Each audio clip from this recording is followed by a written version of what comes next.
Hi everyone, how are Hi. you? Hello, hello, hello. Hello there. Good to see you all. Um, Welcome to part 2 of the introduction to the dynamics of astrology.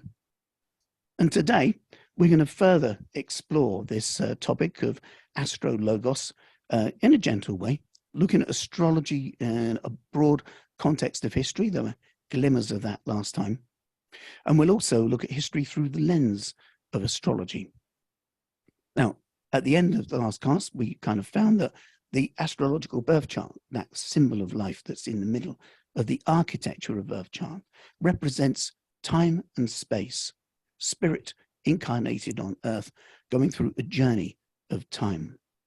And there's a popular quote from Deepak Chopra that I kind of like, which is that we're not human beings having a spiritual experience, but rather we're spirits having a human experience. I quite like that. We found that astrology is a language of symbols and that you are not a sign. But there's also another thing that we kind of do need to address in terms of the nature of astrology, and that is a sense of influence. Influence. Now, yes, how many of you have heard of the notion that astrologers believe that there are influences from planets that affect our lives? Yes. Yes, me. Yeah. Okay. Is that what, do all astrologers think that? Yes, I think so. You think so? Right. Okay. Yeah. Now, I have to ask then, Donna, when you hear an astrologer say something along the lines of there's an influence from Saturn or an influence from Pluto, what do you picture in your head? What do you vision in your mind's eye when you hear the word influence? I don't think I visualize anything. I just get the impression that it's affecting you somehow, but I don't know how because I don't understand the planets. Right. Okay. But rather than understanding the planet, I like to understand the mechanism of influence. Anyone else, what kind of pictures do you have in your head, in your mind's eye, when you hear the sense of influence or someone uses the word influence? Maybe lens. You talk about lensing, a lens, seeing things through a lens. Right. Okay. So in our central screen here, oh, yeah, Lily, yeah. I think of the moon affecting our tides and the water in our bodies. Like, for example, at the full moon, sometimes, not always, but sometimes I have real trouble sleeping and my emotions are heightened. So I think of that sort of thing. Right. Okay. Now, if you look at this central picture here, here's our planet Earth. You are here. And there's the moon, and that you can see the distance. The moon is very close to the Earth. In fact, the moon is so close to the Earth that it has a gravitational effect upon the Earth. As the Earth spins on its axis, the moon creates a bulge in the Earth. And what we experience as a high tide, a low tide, is the Earth's surface moving through the bulge. The tides actually don't go out and they actually don't come in. What happens is that there's kind of like a bulge in the Earth. And as the Earth turns, if you're on a surface of the Earth, you actually move through the bulge and then come back round again. That's what's taking place. And the Earth is also doing that to the moon because the Earth is much bigger than the moon. So if there's a gravitational effect of the moon on the Earth, there's a bigger gravitational effect from the Earth upon the moon. Okay. All right. Now. Sorry, can I ask a question around your question about influence? Can you elaborate on that? You're asking if we believe that all astrologers, if we believe that all astrologers think there's influence, and what comes to me, and I'm not sure that's actually as relevant to a question in this case, maybe I'm not understanding what the question is, but is what you said earlier, I think in the previous class, that it's all about correlation. Is that? Yeah, I'm getting to that. Yeah, I'm moving towards that. Yeah. So now I've got a video link of Dr. Brian Cox talking about this that I'll put in the email that I sent you. It's from Stargazing Live, and he's on a beach and explains this bulge in the Earth, and it's a good explanation. So We know, therefore, that we are affected by the gravity of the moon, but all these other objects are too far away to have a direct sense of a gravitational effect. You know, when you look at the distancing of Jupiter, Saturn, and Uranus and Neptune, they're so far away from the planet Earth that any gravitational effect is infinitesimal. Mm-hmm. So other people think that there might be some kind of magic rays, like ray beams or radio waves. But if we stuck a Radio 1 DJ on top of, say, even Uranus, right, appropriately, the planet of that would, in astrology rules, electrical technologies. So if we stick a radio mast on Uranus and we look through our telescope and we note that Uranus is positioned at, say, 10 degrees Taurus on that day, by the time the radio signal travels across and reaches the Earth, Uranus would now be on 16 degrees of Aquarius. So that means that it can't be radio waves because everything would be out of alignment by the time we looked at it. So when you're doing astrological forecasts and you say, when this planet is in that position, this thing is going to go on. If there's such a long delay before the influence reaches us, then everything that we look at will be out of synchronization, if that makes sense. So if you're looking for Newtonian linear physics, like one thing equals one thing, to just explain astrology, it doesn't stack up. Another thing is that, you know, in physics, we can measure energy. Everything from the slowest thing at infrared to the fastest thing at ultraviolet. And for all the detection mechanisms and technologies that human beings have, there are no magic rays or radio waves being detected from one place to another. So, so the sense of influence doesn't quite fit. One of the reasons that a lot of people talk about influence from planets, there's a few reasons in a way. One part of it is that people like the idea that there's something benign shining goodwill upon you. Or they like the idea that there's something malevolent shining some wicked thing upon you, because that's to blame for your problem rather than yourself. There's also that in there as well. The desire for an outside force to somehow be in control or command of us. That's almost like a basis for religion in a way, but we're looking at astrology here. And so in texts, when you look back at medieval texts, Elizabethan texts, go back to almost Hellenistic Greece, you'll find a similar thing. All of the textbooks talk about influence. And if you study astrology at a master's degree level, I was one of the first students to get a Master of Arts degree in cultural astronomy and astrology in 2002, we began. Now, 20 odd years later, a lot of people have got those Master of Arts degrees and gone on to do PhDs as well. And it's like a renaissance in astrology. And a part of the learning, one of the kind of modules that we did was on history.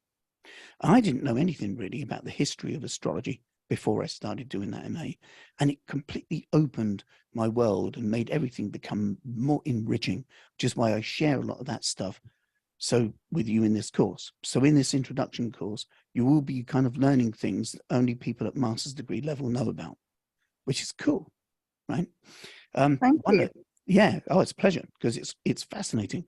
So one of the things was that in Hellenistic Greece, there were different kind of philosophies of how astrology worked, different ideas of how astrology worked. Now, in antiquity, philosophy was held in greater reverence than science.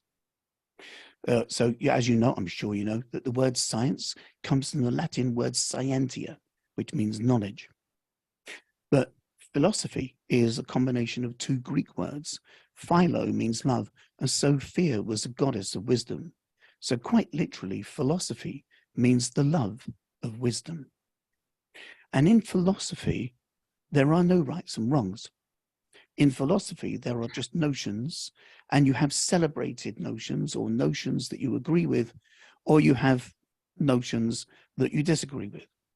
So if you can imagine like an amphitheater, just as an illustration, right? Imagine an amphitheater, and there's a huge vase in the middle of the amphitheater, and there are all these people padding about in bare feet, wearing kind of, I don't know, bathrobes and bed sheets, right?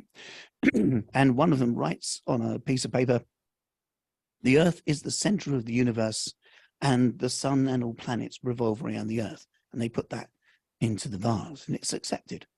You know, someone else writes on a piece of paper, the sun is the center of the solar system, and the Earth orbits around the sun.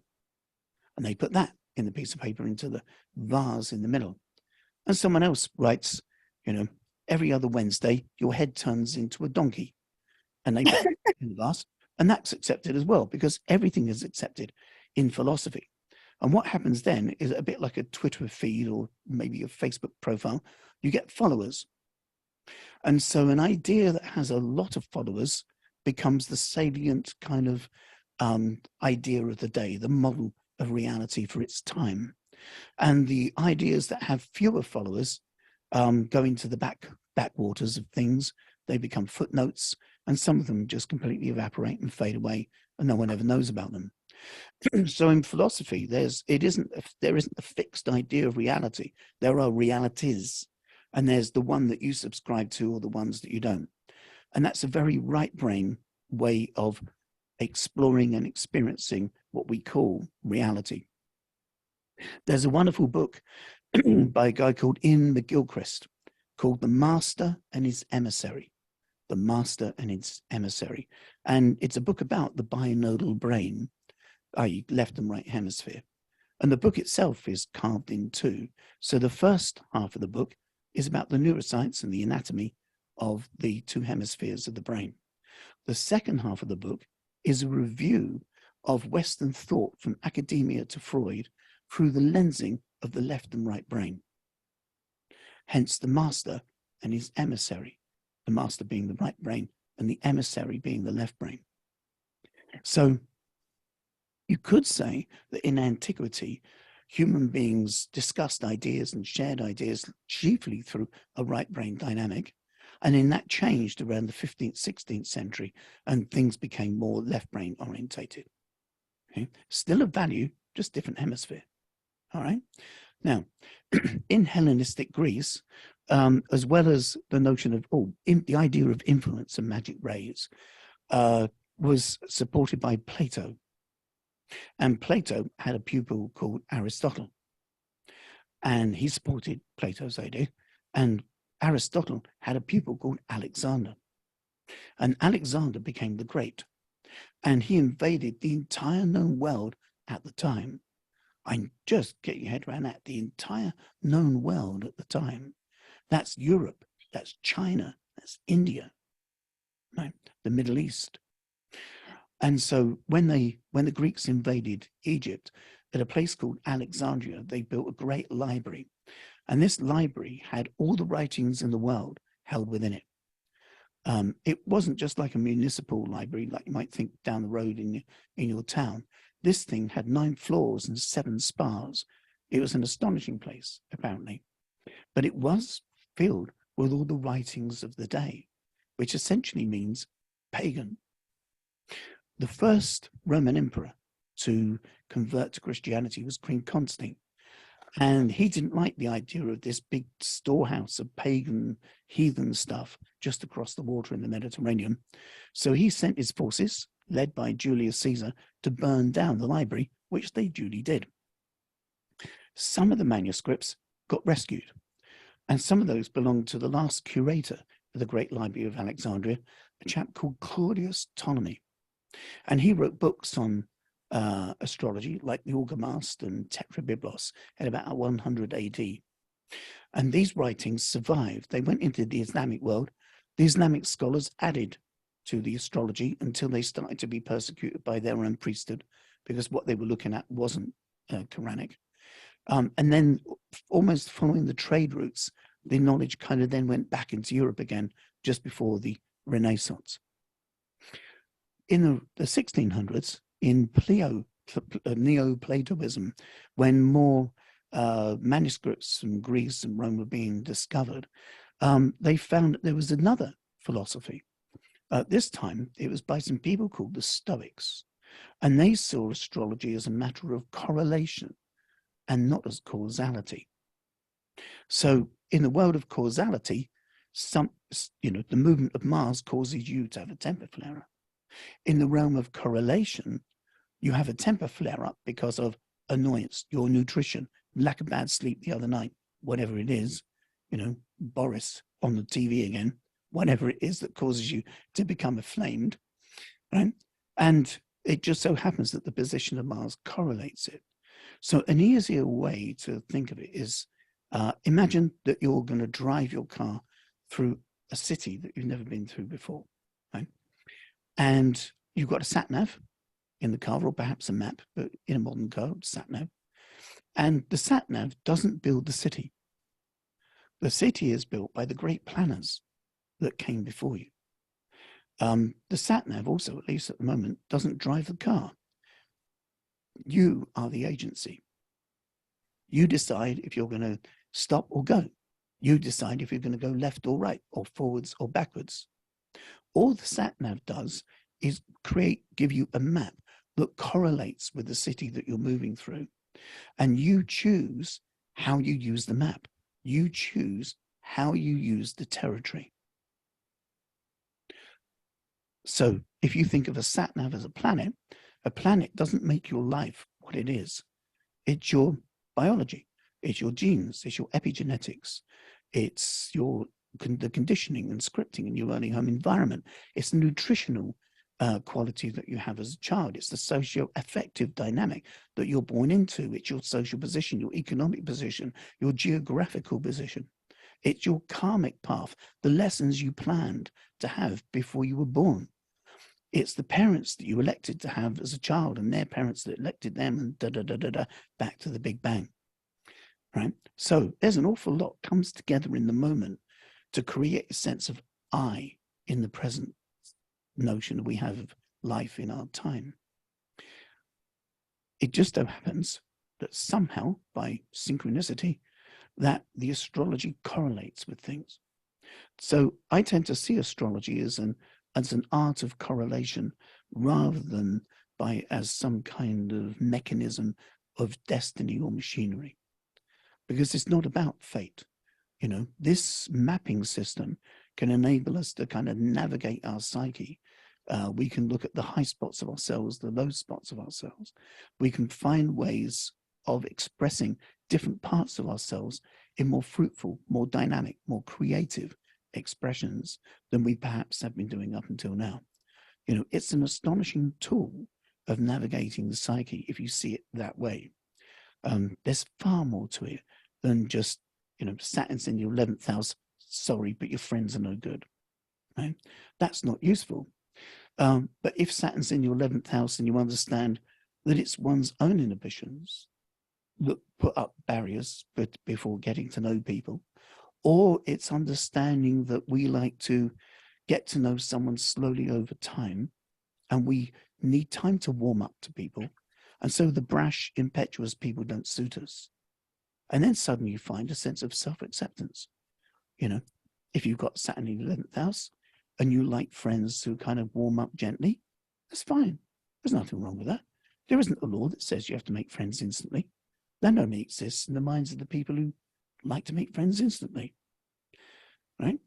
And they're great for their tribe and you're great for yours.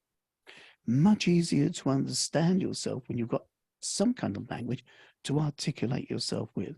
And that's one of the things that you kind of get from this fine and ancient art. So I mentioned there some kind of ways of looking at life in the past, Aristotle and Plato and so forth. You'll get new perspectives through this course and new ways of viewing things as well. And hopefully it'll illuminate something fresh for you. Now, about astrological birth chart, we looked at the anatomy last time, and that there are planets and signs and houses. You can kind of learn astrology more swiftly by association. By that, I mean, you would have noticed in your introduction handouts that there was this table. Okay, so here are the signs of the zodiac, going from Aries to Virgo, all the way down from Libra to Pisces. Aries is associated with the first house, which is also associated with the planet Mars. Taurus is associated with the second house. Taurus is also associated with the planet Venus. So therefore, Mars can also be associated with the first house, and Venus can be associated with the second house.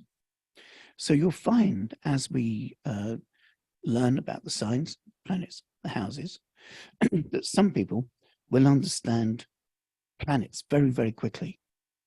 And they won't necessarily get signs or houses until a bit later. Other people find they get signs very quickly, but houses are a bit of mystery, and they don't really understand planets. Other people find that it's not until they hear about the houses that things start to click and come into place. Ah, now I get it. So I don't know, because you've all got different brains, which sequence to put things in to fit with your learning style. So the only thing I can do is create a kind of a sequencing and know that by the end, the time we get to the end of the whole thing, it will make sense. It might not make sense halfway through. It might not make sense a quarter of the way through, but by the time you get to the end, you will look at an astrological birth chart and you'll be able to make sense of what it is. Okay? Good. Definitely. Yes. Now, one person asked a very brilliant question last time, and that was, how come some of these planets are repeated? Like you see there, that Aries is associated with Mars, Venus is associated with Taurus, but Venus is also associated with Libra. And Mercury is associated with both Gemini and Virgo. Why is that? Well, because of the invention of the telescope, we can now see further into the solar system than we can. There you go. Because we can see further into the solar system than we can with the naked eye. So the furthest planet you can see with the naked eye is this guy here, Saturn. So in the ancient world, in antiquity, before the Industrial Revolution, they had absolutely no knowledge of Uranus and no knowledge of Neptune either. And so there was a very organized, structured pattern of the sun ruled Leo, the moon ruled Cancer, and Mercury ruled two signs, Gemini, Virgo. Venus ruled two signs, Taurus and Libra. Mars ruled two signs, Aries and Scorpio, and Jupiter ruled two signs, Pisces and Sagittarius, and Saturn ruled two signs, Capricorn and Aquarius. Very neat, nicely structured, ordered thing. And then some guy looked through a tube, found another planet, and the whole system went chaos, like Skittles in an alley. So, so that's the reason why, at the moment at least, we still attribute two planets to two of the signs, and that's because the meanings of that planet kind of fit with both of those particular signs that are associated with it. The dynamics of Scorpio are better suited with a different planet, and that's Pluto. The dynamics of Aquarius are better suited with another planet, Uranus. And we're going to look at the scheme of that next time. Okay? Can I ask a question? Sorry, yeah. So if Scorpio is better suited to Pluto, and so where does that fit in with the fact that they don't say Pluto is a planet any longer? That's a good question. And like I said, we're going to address all of that part of things next time in class number 3. Right? Hold that question though, because it's a big thing, right? And we're going to talk about that in depth on day 3. Since I'm a Scorpio, I want to know. Oh, well, you're not a Scorpio. That's just your sun sign. Yeah, well, that's what I mean. Yeah, but yes, people with sun in Scorpio are generally curious. Good. I'm glad you are. Right? Keep hold of that curiosity. Turn up next time, right? and you'll find that not only will you get an answer to that, but also where is Pluto now? Mm-hmm. And that's also another thing. There's a wonderful BBC documentary that was called Pluto Returned Back from the Dead. So if you go onto BBC iPlayer and type Pluto in the search part, it might still be available for you. It's fantastic, absolutely brilliant. Anyway, Good. Thank you. no, pleasure. Now, so yes, there will be lots of tables and things through this, lots of handouts as well. I think I mentioned the handouts and signs alone is 50 pages, right? So I want you to have lots of information. One time on Facebook, somebody sent me a challenge in a message, and they said, can you sum up astrology in a single sentence? Well, that's a bit of a tall order. Can you sum up astrology in a single sentence? So I thought about it for about 30 seconds and then wrote this. Astrology is an art which employs polysemous symbols to describe the structure of subjective experience. Astrology is an art which employs polysemous symbols to describe the structure of subjective experience. Yes, we'll look at each part of this in turn. The idea that astrology is an art. Some people say that astrology is a pseudoscience. I would disagree. Astrology isn't a science at all. Some people say that astrology is the earliest science, the first science. It isn't. It's an art. And science, scientific method, is that you have a hypothesis, an idea of something. You then create an experiment to test the hypothesis. And the experiment either proves or the hypothesis or it doesn't, in which case then you throw the hypothesis away. If the hypothesis is supported by the experiment, then that becomes a paradigm. Then it's the task of all other scientists to repeat the experiment in exactly the same way. And if each time the experiment is done, it supports the hypothesis, the paradigm continues. And if someone does the experiment in exactly the same way and it doesn't support the hypothesis, then that creates the end of that paradigm and it's then replaced with a new paradigm. So that's why in a lot of scientific journals and things like this, the argument can often be about the quality of the experiment and how the experiment was done, not the result, but just so did you follow the steps exactly, right? Now, it could be said that there's a lot of science in astrology in a sense. It's got numbers in it. That's science in it. It's got numbers in it. That's left brain, right? And it's got diagrams and pictures and you need telescopes to know where things are. There's a long history of maritime stargazing, hundreds of years of stargazing tabulated by people at sea, using the stars and things to navigate, right? So we've got all this history and stuff with it as well. Surely it must be a science. But I would say that a parallel for that is music. How many of you here would say that music is a science? It's both, I think. Yeah? An art and a science. Very few universities do a Master of Science in music. For the most part, music is a BA or an MA, right? That's And yeah. Now, there are drummers who do electro beats music, and they would say that music is a science because everything is like quarter beats, eighth beats, 30 seconds, 64ths. Yes? Yeah, I just wanted to say that I agree with you. It's an art, and so is music. I just wanted to say that with music, there is this thing. I don't know if any of you are into this or have looked into it, but there is a thing about certain frequency levels, which is another level to music, which apparently classical music was all similarly on a frequency of, I think it's 432 megahertz or something, and that is why it's so soothing. Now people are making modern music, like electronic music, on the frequency of 432 hertz to make it sort of like almost healing to people. So that could maybe be considered scientific. That's a scientific approach. Exactly. Yeah, but does that mean that the music itself, is science? People have always had well, not always, but certainly since around the 1500s, there have been notions of notation, you know, notions of this is an A, this is A flat, this is C sharp, this is D minor, those sorts of things. So the tabulation of sound is a part of what music is. But does that make it a science, or is it just an organized system of thought?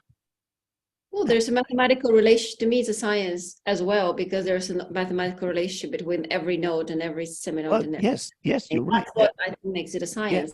There is a relationship with it. There's a wonderful, another BBC4 documentary, if you can find it. I can't remember the title of it, but it's something like The Art of Mathematics. And they got an artist, and he wheeled him off to talk to different mathematicians about calculations, right? Types of calculation. So he first of all went to see someone who introduced him to Newton's calculus. And then he went to see someone who showed him about E equals mc squared and so forth. By the end of this program, he was in a like a high-rise tower block in London with a mathematician. And there were these big panes of glass, and you could see like the shard in the distance. And he had like a white marker. And this mathematician was putting these symbols onto the glass, and the artist could read them. And he said, "You've described the universe." So for some people, mathematics is an abstract language that has no bias whatsoever at all, and is like a purist language. Yeah. And in that kind of sense, you can find an art within that. But that's not the same thing as being a musician, right? So you need science, say, for example, to make an artist's manuscript. So, you know, you need a tabulated system of thought to create how to notate the sounds. You need science to make a paper mill to get the sheets of paper. You need chemical science to make the ink. You need a combustion engine to move the wood to the paper mill, and the paper to the print factory, and the printed manuscripts to the shop where the musician will buy the manuscript. You need science to make the bicycle, even the horn on the bicycle, there's a science inside that, right? When the musician pays for his manuscript, there's like a hydroelectric station and fiber optics that mean that the chip and pin machine will register the money. Even when he gets home and he puts the music stand up, the music stand is made of science. You know, that's not just like higgledy-piggledy bits of metal and wood. That's crafted.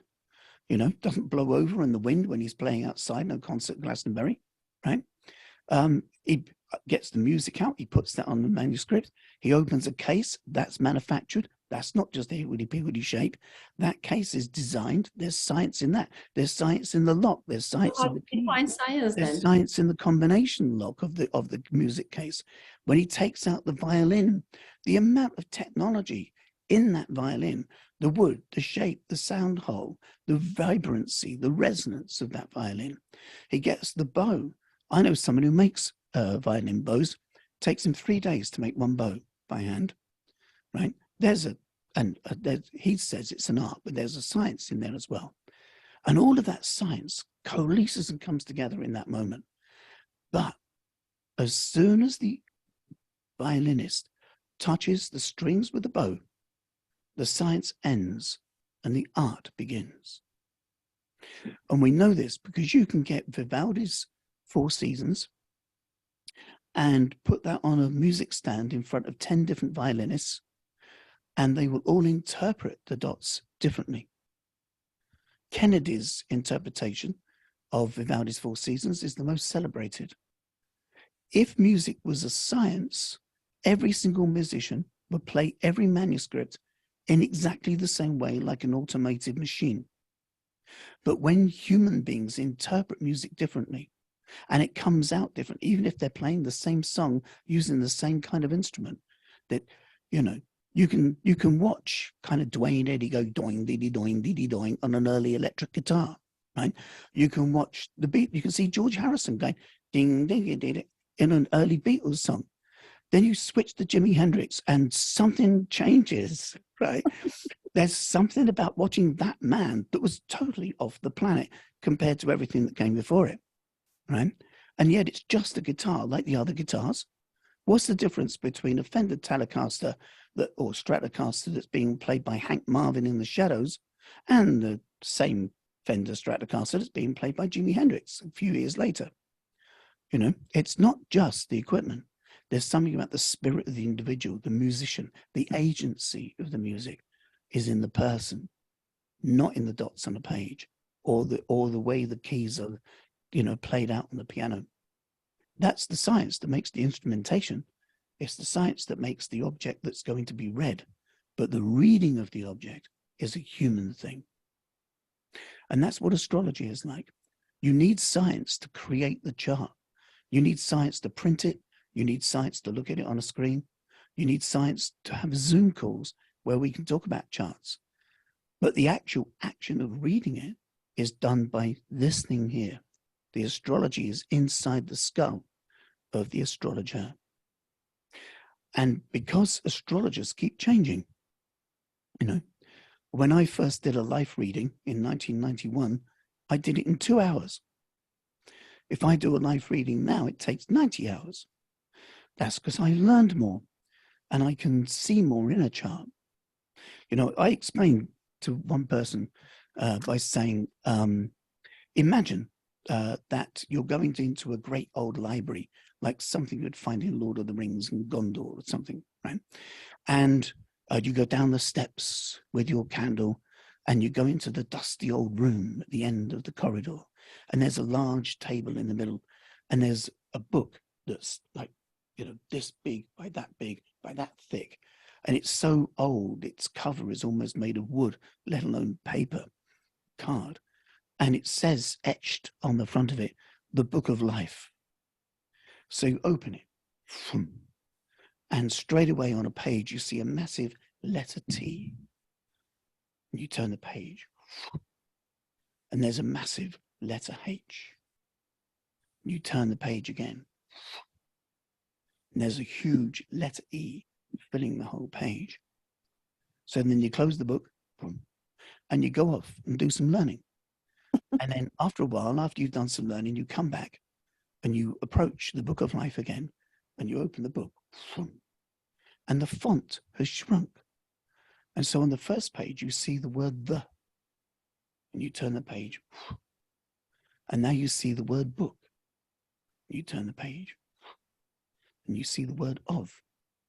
And you close the book, and you go off and do some more learning. And then when you come back and you look at the Book of Life, you open the page, and it says the Book of Life. And each time you return to the Book of Life, you find the font shrinks and shrinks and shrinks and shrinks until eventually there is a universe of words on the page. And that's what learning astrology is like. You know, from the very beginning part, you'll find that you can say a something. At the end of this course, you'll be able to say a something about someone's sun sign. Right? And that will be cool. And if you put the bits together well, you'll be able to say a something about someone's moon and a something about someone's ascendant. 10 years from now, you'd be able to say a lot more about each of those things. 20 years from now, you'd be able to say even more about all of those things. Because you grow and you change. So it's impossible to get an astrologer to read a birth chart in, say, 5-year intervals and be exactly the same person each time. Astrologers change moods. We have happy days, we have down days. You know, if an astrologer's having a tough time in their private life and they look at someone's chart, they'll home in on the problems just psychologically because that's the mood they're in. If someone's whippy-doo-doo and they're having a great time, they look at someone's birth chart. Yeah, you got problems, but look at this bit, look at that bit. Yeah, right? Because they're in a whizzy space themselves, right? So how an astrologer reads a chart is biased through the lensing of their own psyche, because that's what it is to be human. So that means that the experiment of astrology can never be repeated accurately. And because the experiment of astrology can never be repeated accurately, it cannot be a science because scientific method doesn't apply. You know, and like if you could imagine Imagine some kind of town, and there's a map of the town. And on the map of the town, there's a square bit, in the green square bit in the middle, which is the local park. And you can look at the map of the town in springtime, and it looks a certain way. And you can look at the map of the town in October, looks exactly the same, because the map doesn't change. The town's changing, but the map doesn't change. And by that, I mean, if you go to the park in say, I don't know, February, you might find the pavements a bit slippy. There might be some old people kind of walking gingerly along, a bit concerned at the speed of children making slides, you know. And you go to the same park in the spring, and there are daffodils and people still wearing winter coats. You go to the park in the summer, and now it's got people, families having picnics, couples strolling hand in hand. There's a dog kind of running about. You go to the same park in autumn, and now there are kids kicking leaves and things, and everything's gone orange and everything's in a state of decay. You go to the same park again in winter, and now you find, you know, if you go to that park again, let's say 6 decades later, you know, and in a winter, you find that now you are old and you're nervous of the children kind of making skating things around you. And all the time that you visit the park in its different seasons, the map looks exactly the same. So another thing that happens with astrology is your birth chart doesn't change. How you use it changes. How a person reads it will be different each time. So again, there is no science in astrology, it's an art. We need science to create the chart, but you need a certain artisan to be able to read it. It says, which employs polysemous symbols. The word polysemy means multiple layers of meaning. If you have a keyboard that plays one note at a time, like an old WASP used to do, if anybody remembers early electronic technology pre-Gary Newman, the WASP could play one note at a time. It was a monophonic keyboard. Burr, burr, burr, burr. Then someone invented polyphonic keyboards, and now you could play chords, chords with a polyphonic keyboard. So polysemy means many layers of meaning. So it's not that a planet in a sign in a house means this thing. It's a planet in a sign means this or this and or this and or this and or this and or this and or this. In other words, there's a defined range of meanings. And when you look at a planet in a sign in a house, there are multiple possibilities of meanings. The polysemy of the possibilities. So everything we look at in an astrological birth chart from that perspective means all the nooks and crannies and corners of your psyche have multiple layers of possibilities embedded within them. And how you're experiencing your life right now is, to a certain extent, how you're using the different parts of the polysemy that's available to you. One of the things I find that's so fruitful about reading a birth chart for someone, especially doing a whole life reading, is that piece by piece by piece, you explore with the person the tangible possibilities of themselves. And if you can help them to kind of find strategies for utilizing or using certain parts of their polysemy, then it's a little bit like stripping down an engine, polishing all the pieces. Then when you put it back together, it's all pristine. It's a very cool thing to do. And it's also cool to do that with yourself as well. Because the bits about yourself that you love, there might be some brighter versions. The bits about you that you're not quite sure about, or maybe even you don't like, there are bound to be some nicer versions of that. It just depends on how you're using it, you know? Yeah, the structure of subjective experience. There are 8 billion plus people on planet Earth at the moment, which means, of course, there are 8 billion different lenses of life or ways of experiencing reality. No two people have the same chart. No two people have the same fingerprints. Some people have suggested that reading a birth chart is like looking at someone's cosmic genome. I don't know enough about genetics to be able to kind of correlate those two things together. But as a metaphor, it's a useful kind of illustrative thing to say. Okay? Does all that make sense, guys? Yes. Yeah? Thank you. Cool. Excellent. Right. Now, we live in a post-technical world. Some say this is modernity, other people say that this is postmodernism. But we do live in a world after the inventions of electricity and the telegraph and the telephone. We can do this, right? This is amazing. Talking to you is wonderful. Hello, it's amazing we can do this, right? But we know this is embryonic. We know that 30 or 40 years from now, children will look at us in this kind of thing and think how kind of simplistic and arcane our wonderful modern technology is, so long as our society lasts that long, of course, you know, and that's what it's like. But because we know that things change rapidly in these times, it is like we are an arcane museum now. And in the future, people look at the world in a different way. But when we look back, we're looking back at people who looked at the world in a different way then. And so as an astrological student, you might think, you know, oh, I'll look back at autonomy. So you get, you know, one of his early books, Tetrabiblos, and you find that what you're looking at is something that's been translated from ancient Greek into Latin, and that's gone from Latin into Old English. And if you get a pop song and translate that into Spanish, you kind of lose some nuance or meaning. So even if it was a literal translation, it's actually hard to read some of it because he's speaking through a worldview that was completely different then. So being able to understand the worldview of antiquity helps you to understand some of the things that early astrologer books mean, or some of modern books that are referring back to earlier books might mean. So a 21st century brain reading Elizabethan astrology or medieval astrology or Hellenistic astrology in a straight way would completely get the wrong end of the stick.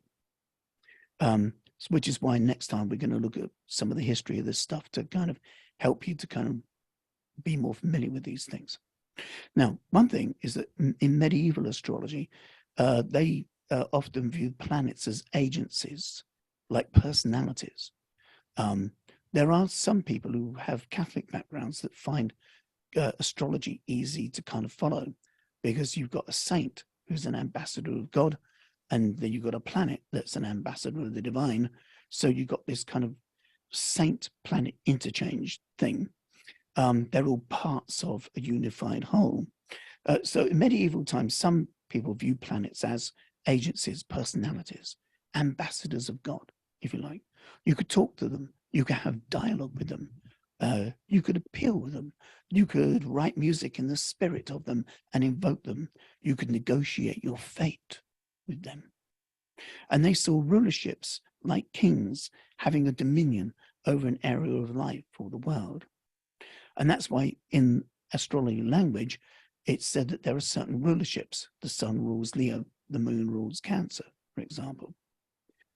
In my handouts, you'll find that I use the word association, that say Mars is associated with Aries and so forth. The reason I use association is because rulerships refers to a specific part of astrological law.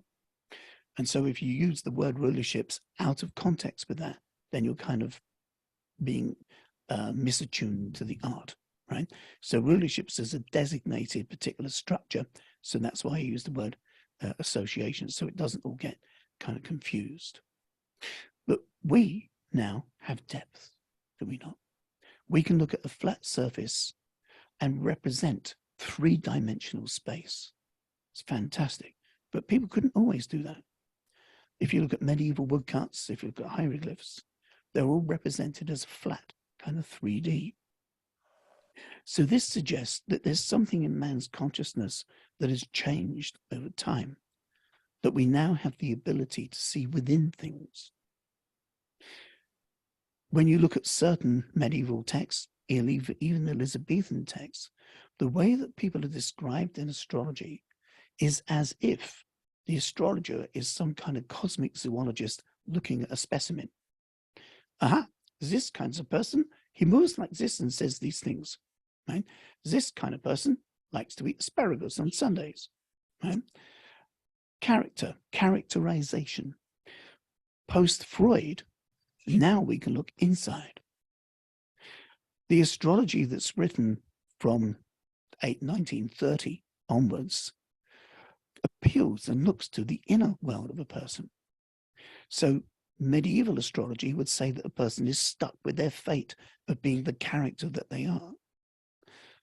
Contemporary astrology says you can look at the dynamics of a person and see them as a dynamical system: mind, body, emotion, soul, nutrition, experience, and that these things shuffle and move about, and a person can, if they apply themselves in the appropriate way, change their dynamics of themselves, so that things that are salient now go to the background, and things that were in the background now come to the foreground.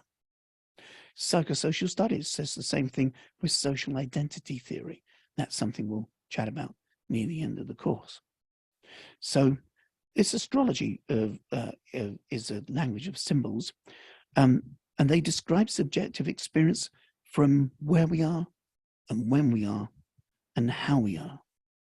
Right now, we are here on this little ball of rock, hurtling around the sun. We're spinning at 1,000 miles an hour. Did you know that? We're spinning at 1,000 miles an hour. We are. It's very dizzy where we are. Well, or rather it isn't, because our centrifugal force keeps us firmly, subjectively rooted to the ground that we think is stable. Unfortunately, over the last couple of days, people in Turkey and Syria have found that it's actually not that stable.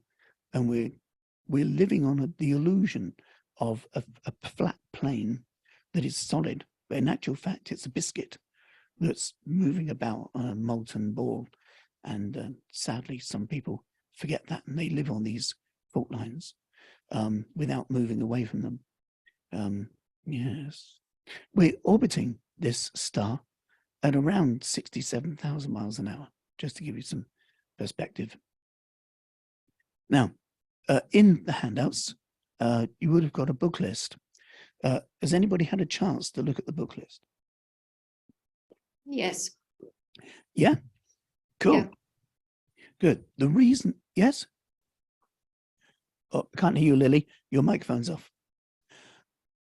Can't hear you. Yes, I've got a copy of the 12 Houses and I've started reading and it's really good. It is fantastic indeed. Yeah, the reason for recommending it. Now, the reason for recommending all of those books is because there is so much access to astrological ideas now because of the internet, that what I've found over the years is that students who are new to astrology don't yet have the experience to be able to tell who's bona fide and credible and who's incompetent. You know, because you could liken all human skills, if you could have a scale of sophistication, right? With say mastery at one end and total incompetence, please stop, at the other end, right? So on a musical genre version of that, there'd be the X Factor at one end and Beethoven at the other, with perhaps Led Zeppelin in the middle, right? So the notions that there are only 12 types of people, that a person is a Scorpio or a Gemini or a Sagittarius or a Libra, the idea of Mercury retrograde making your washing machine break down, all that stuff belongs to the X Factor end of astrology, right? And what we're doing here is aspiring towards the Beethoven end, right? At least that's the intention. And because when you look at a website, you've got no way of knowing if you're looking at Beethoven astrology, Led Zeppelin astrology, or X Factor astrology, I've recommended books so that you can get some experience from sources that I would consider to be credible, so that then when you look at websites and things, you're looking through a lens of having some experience with which you can measure what you think of what you're reading, looking at, or whoever's speaking. Okay? It gives you a benchmark to begin with. So we'll have a look at some of these. Now, I have to say, for people who might be looking at this who did not grow up in the United Kingdom through the 1990s, that something happened in the culture of the United Kingdom in the 1990s, which was rather peculiar. The UK government decided in 1994 to begin a thing called the National Lottery. That's not the thing that's peculiar, by the way. Right? And this national lottery could have just been the selection of numbers on the quiet and then announced in a newspaper or something. But they didn't do that. No, they decided to make a big thing out of this thing. So they had a primetime Saturday night TV show on BBC One, and it was called the National Lottery, and they had the stars of the day, the celebrities of the day. There'd be some kind of musical act, you know, the latest chart people, band, boy band, whatever, whoever it is, right, singing their song of the moment. And then amongst it all, while they're waiting for the building up the thing, building up of the release of the numbers, building up of the release of the numbers, building up the release of the numbers, in this atmosphere of going on, they'd wheel out this little old woman who looked like she'd kind of fallen off the back of a fairground pier, right? And she called herself Mystic Meg. And just before the release of the ball, she would do some kind of foretelling of the portents, right? And she would muddle things up in a big way. She said astrological things that were impossible, right? I'm sure I heard her one day say, "Love will find you wearing green at a bus stop." At least that's what it sounded like to me, right? And she'd occasionally say the word tarot or tarot. And occasionally she'd say the word runes, right? I set some astrologers a task in the mid-90s. From a spiritual perspective, what is the good karma of the existence of Mystic Meg? What's the spiritual purpose of Mystic Meg? And the only conclusion we could form was, on a national level, she introduced words into the lexicon of the British psyche. Tarot, runes. You know, maybe 15 years after the lottery shows had all finished, somebody could be in Bath, walking past the hotel, and there's a kind of one of those A-frame signs outside saying psychic fair, tarot, runes, crystal readings, palmistry, da-da. And their brain would recognize the word rune, or it might recognize the word tarot, not knowing what it is, but it wouldn't be scary anymore because it's somehow familiar, but they can't think of where they heard it from. So in that kind of sense, Mystic Meg provided a sort of a door opening service, if you like, for later people to then kind of fly a flag upon. That's about the only good thing I could find out about Mystic Meg, by the way. No other virtues could be found. So now, if you study astrology at the level of Mystic Meg, you will not sound like you know very much if you try and talk to people about the subject, right? Because do any of you do any form of writing? Do you write articles or blogs or anything like that? Yeah, as one person, two people. Anyone else? Because I can only see the people that are visible to me. Anyone else do any writing that's, can you speak? Because I can't hear you. No, I don't do any writing. No, No? not me either. Okay. Right. Well, if you do, or rather when you come to, because I'm sure there's a book inside everybody really, right? But when you come to write, you find that how you explain something in writing is very different to how you might talk about it over a cup of tea in your kitchen. Because when we're in conversation, we tend to draw upon a kind of, not a shallow part of our knowledge, but we certainly don't dip into things in a deep way. But when we're writing, we consider the sentence. When we're writing, we think about the turn of phrase. And so our writing is deeper, more well-structured, more thought through than it would be if we're just talking verbally. Part of the reason is that when we're writing, we have the opportunity to edit, and we have the opportunity to kind of think about the structure and flow. When we're talking naturally, quite often we just run off at the mouth and we're not even sure what words we're going to say next because the word selection process is incredibly fast and sophisticated. So this means quite often, not always, that the depth of quality of how we discuss a topic in speech is more shallow than the depth of quality than it would be if we studied it. So when we're studying something, there's a richness, there's a depth to it. When we're just chatting, it tends to be more shallow, not always, but sometimes. This means if you study astrology at the depth of Mystic Meg, when you talk to about it, you will sound like you know nothing. Okay? However, if you study astrology at the level of Linda Goodman, and if you're going to get a book on sun signs, Linda Goodman is it. as far as I'm concerned. Written in 1971. How many people here have read Linda Goodman at some point in their lives? Yes. Mm. Yes, I have to. Yeah, it's brilliant. It gives you sun signs and, but adults, it tells you about sun sign as a child, as a male, as a female, even in a working environment. It says curious things like, if you have the moon in Libra, it will be like this unless it's afflicted. And you go, oh, what's afflicted? Oh no, what if I'm afflicted? What if my moon's afflicted? What does that mean? Do I need to go to the doctors? Right? So those kind of phrases make you find out more. The next thing you know, you're getting Parker's astrology and you're off calculating birth charts. Right? That would have happened to me, except that there's something that's missing from her book. And that is that when I was about 14, I went in a bookshop and there was this book, Linda Goodman Sun Signs. So I picked it up. And at the time, I was a crushed, depressed, silent young man. I think I was cognitively depressed. Really, I frowned all the time. I didn't speak to anybody my age. I used to run away from people who were younger than 20 because I thought they were going to attack me. Right? I was frightened of where I lived, and I lived in fear. But I walked to the end of the town and went in this little bookshop. I didn't go in the big bookshop because too many people. I went in this little one, and there's this little sun sign book, and I opened it, and it said, if you have the sun in Aries, you'll be a bold, brave, dashing adventurer.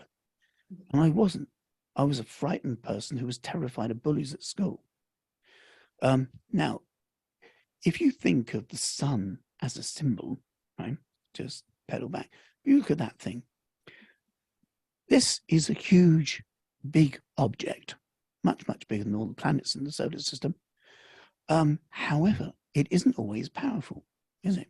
We've already found last time that when the sun is at the beginning of the day, it is small, weak, and pale, and can barely cast a shadow. The sun grows through time. So, as a symbol, the sun does not represent what you are. The sun represents that which you are becoming. It's a dynamic process that grows through time. So when you're young, you're not expressing your sun sign when you're a child. It hasn't grown yet. There are other parts of the chart that you're expressing. You know, the moon, Mercury, the ascendant. Right? Now, if Linda Goodman's text had said, if you have the sun in Aries, you will become bold, brave, and dashing, I'd have snatched that book because I wanted to know what else would I become. But because it said, this is what you are, and I was 14, I checked what it said, verified it against myself. It didn't verify, so I had to reject it. And it was another, good few years before I picked up astrology again. So apart from that off-putting bit, it's a very good book about sun signs. I'm very meticulous about language. Yeah, but then you'll find out reasons for that as well. Now, there's another author called Jonathan Kaner, sadly no longer with us. But if you find any Jonathan Kaner's astrology books, they can be a good kind of way in as well. Another excellent one-stop shop is Parker's Astrology. Parker's Astrology is a big kind of coffee table book. It's foolscap, at least. It's quite thick as well. It's got loads and loads and loads of illustrations in it. A lot of information about signs, but it also tells you about planets and houses. It's got tables of houses and ephemeris in the back, which means you're taught how to calculate charts by hand if you want to do that. It tells you about forecasting techniques, astrology in business, looking at relationship astrology. It's packed with vignettes, little snippets of information. So if you want the broad brush of astrology and the different techniques and things that are possible within astrology, Parker's Astrology is a brilliant place to go. Highly recommend it. Once you've got familiar with it, it becomes something to just collect dust on your shelf, really, or a reference book. Because the interpretations in it there isn't space to give everything depth, but as an introductory book, it's brilliant. It's really, really good. Highly recommended. There's another book called The Astrologer's Handbook. The Astrologer's Handbook is an interesting thing. We're going to have a little chat about that at some point.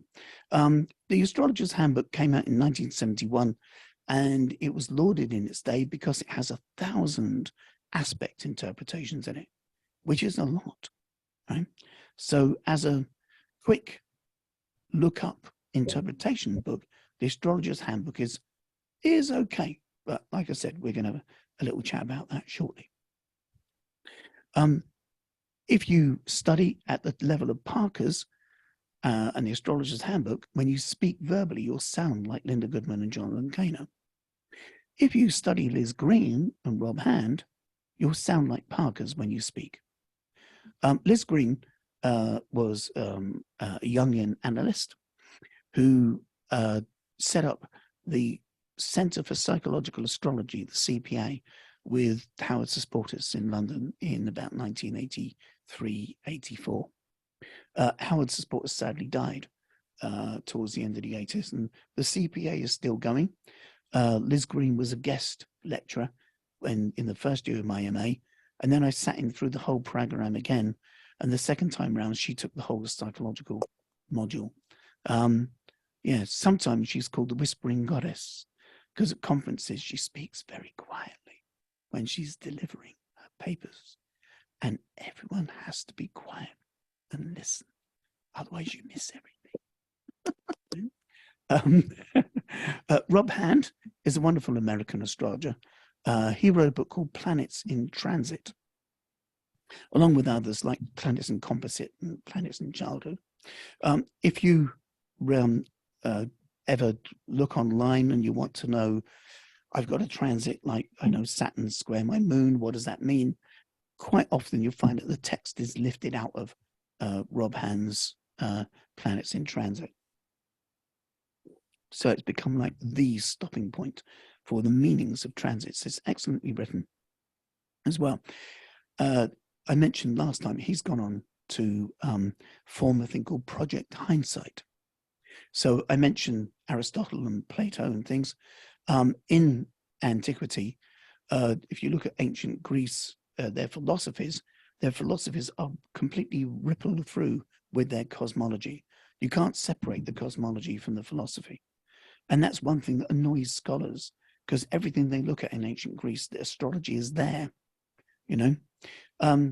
But the early interpretations of Plato and also Aristotle were done by people who weren't astrologers. So could someone who isn't an astrologer appreciate the magnitude of something being near something's that someone's ascendant, for example? Wouldn't it have the same kind of meaning for someone who wasn't an artisan of the craft?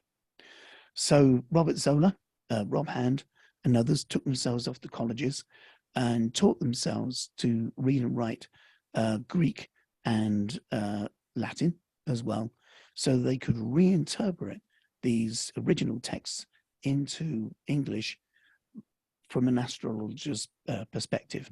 And they called this Project Hindsight. There's another guy whose name I can't remember at the moment, but it might come up in a minute. He's been doing a similar thing, but with Islamic texts as well. So the work of Abu Mushar and people like this, they're becoming more accessible to contemporary English minds, being interpreted by astrologers back into English again. A fine thing to do. Started in '93, they're still unpacking it all. Another excellent astrologer, a writer of astrology, Karen Hammaker-Zondag, a Dutch lady. She wrote a book in 89-90 called Psychological Astrology. It's hard to find. You might find it on Amazon. You might find it in ABE books. You can find secondhand copies floating about. But psychological astrology is essentially a fusion of Jungian psychology with astrology. If you like Jungian psychology in a technical sense, you'd love this book. If you like Jung in a sort of a dip into philosophical sense, but not in a technical, psychological sense, you might find it a little bit hard going, but I'd recommend it because it's worth the effort, right? Doesn't sound, it's not easy it's not easy kind of bedtime reading. Definitely wouldn't read it out to a child. Although maybe they'd certainly grow into it later. But it's an excellent book. And for me, it was that book and the next one, which is 12 Houses by Howard Portis. Those two things made astrology click for me. So I spent 7 years looking at this thing, scratching my head, thinking I don't get it. And then I got Portis's 12 Houses, read through that. Someone gave me psychological astrology as a Yule gift. So that was around the 21st of December. I read the whole thing in a week. And then within 2 weeks of that, I was doing readings with people. But I did have 7 years of head scratching I don't understand as a background behind that. I'm not suggesting get these two things and everything will go wang in your head.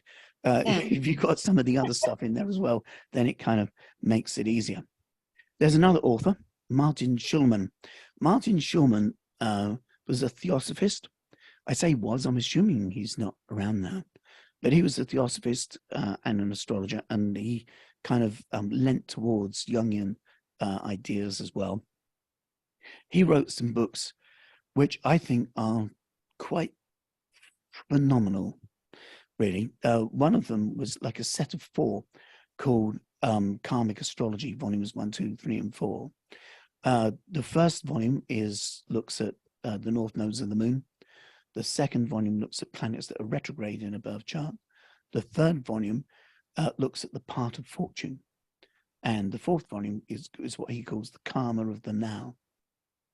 And if you got all of those books together and you looked up your placements, so you looked up your north node sign, you see what it says, your north node house, see what it says, your retrograde planets, if any, see what it says, and then read your part of fortune, your sense of internal euphoria goes, whoa, really, whoa.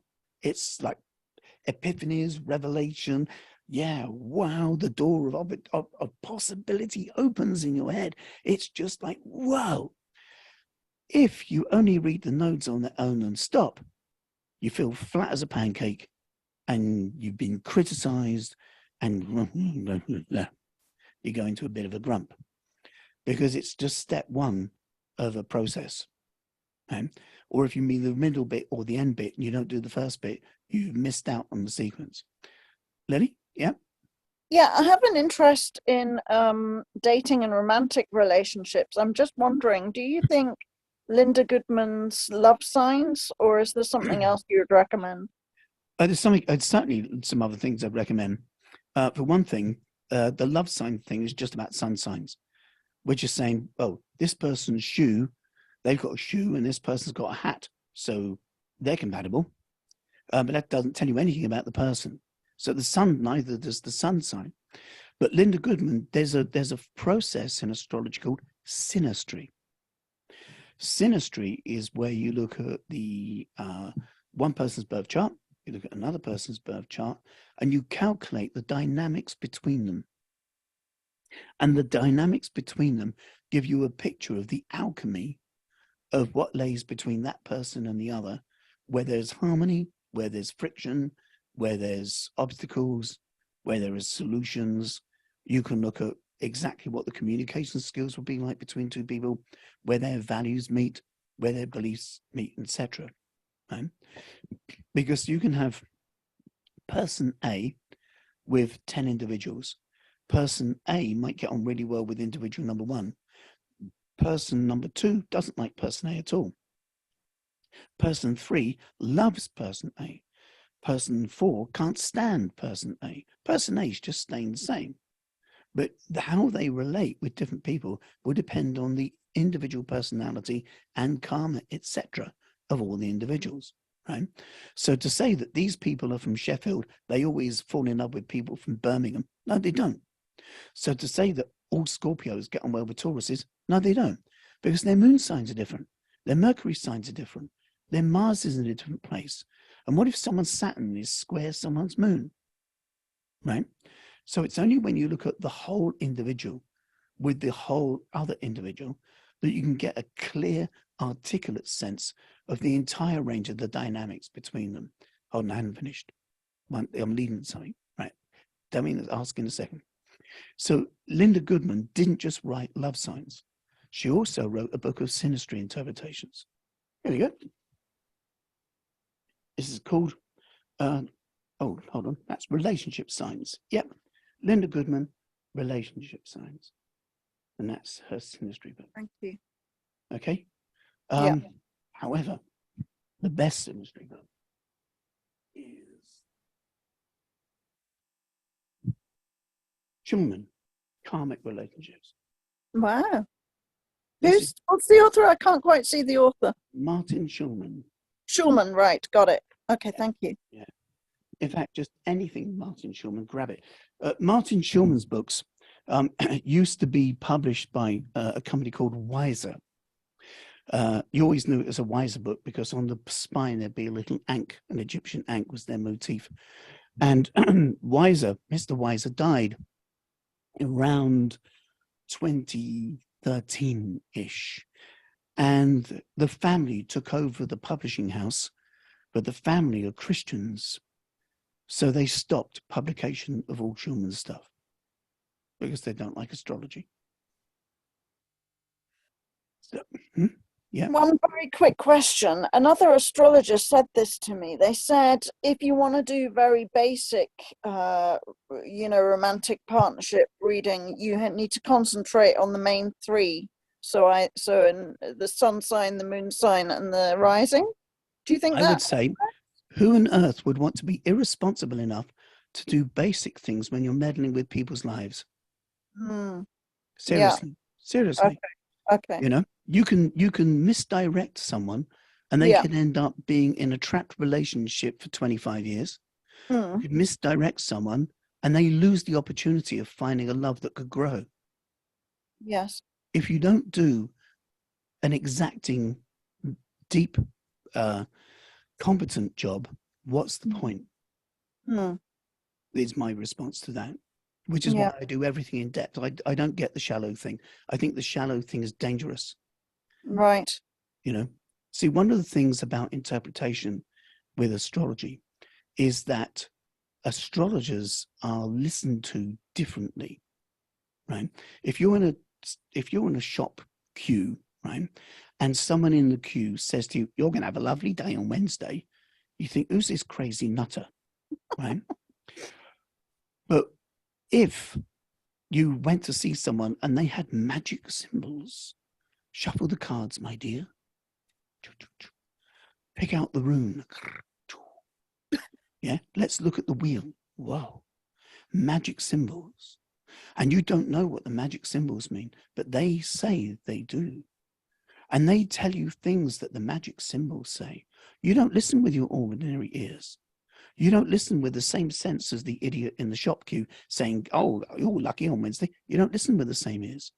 You give them more reverence, more value. When the person who can read the magic symbols says the thing, it's taken to heart. And that means, as far as I'm concerned, the person who's speaking with the magic symbols has more responsibility for how they say things and what they say, because you will have an impact on another person's life. And that could be to their benefit. It could also be to their detriment, depending on the competence and skill of what you're doing. Yes. This is in no way disrespectful, but am I right in thinking that astrologers have to preface things if they're doing it publicly with the phrase or something similar that this is for entertainment purposes only? No, they don't have to. There is some kind of clause that was put around regarding websites and things, a disclaimer. Then that was something that came out in 2010, I think, something like that. But I'll find the phrase if you like, but I can't remember it offhand. But anyway, yes. Now, in terms of the learning that one can get from these books, it can be quite astonishing. I mean, all of the astrology all the psychology I did up until I did my MSc came mostly from astrology. You know, I read Freud at 13. Astrology clicked into place, like I said, when I read Zondag. And although I started calculating charts in 1982, you know, it took a long time for it to click into place. I even understood so much that I created my own astrological theory called Astrobiography, which we'll look at on day 11. And I learned to calculate charts, but I couldn't interpret them. I couldn't read them. You got well, you might know this because you've seen your own birth chart and you have the same frustration. To see your birth chart and not know what it means is so frustrating. And in 1980, it's either 82 or 83, I was invited to a coven thing down in Bournemouth, and I was introduced to this. This is my first ever astrology book. It's the Prediction Book of Astrology by Joe West and Peter Logan, I think. Yeah, sorry, Peter West and Joe Logan. And it's great. It's got information on how to calculate an astrological chart, and it's got interpretations. The interpretations are about 2 sentences for each thing, but it's a start. It's a good place to begin. But then once I calculated my birth chart, I thought, is this accurate? Have I done it properly? Because I didn't have anyone to kind of ask about the calculations. So I thought, I know. So I sent it off to the Faculty of Astrological Studies so that I could find out, you know, if it's accurate. So I sent off my chart with a letter, please let me know, da, da, da, da. I got a reply a couple of weeks later, and it said it's close enough to work with. But what on earth does that mean? It's close enough to work with. With maths, it's either yeah or no, surely. But whoever wrote that saw that I've got Mercury in Pisces, and instead of saying yes or no, would have surely have known that I'm confused. And instead of that, they write something vague and ambiguous, right? So I thought, all right, well, maybe they've done that to make me sign up. And so I learned more. So I thought, okay, so I signed up so I could learn more. Now, I cannot comment on the Faculty of Astrological Studies now, because I don't know what they're like now. They are one of the most prestigious schools of astrology on the planet. But in 1984, what you got was like a manual with about 70 odd pages in and a 3-page book list. And the idea being that you read this manual and you read all these books as well, and you work through it and you answer some things with a tutor. Personally, I like to join a course and get all the information as part of the course, which is why you'll get handouts through this. There'll be some more after this week. And, you know, like I said, when it comes to signs, you get a 50-page document just on signs alone. But a part of the book list, they had different things that seemed quite interesting. And this book that had 1,000 interpretations in it, this thing, the Astrologer's Handbook, we'll talk about that in a second, was part of the listing. But you end up kind of doing this, really. These are my friends. My friends, these are my new intro students at the moment. Just want you to introduce yourselves to one another. I'm not suggesting, of course, that you memorize all of this, but it can seem like a daunting task to even get half of that in your brain.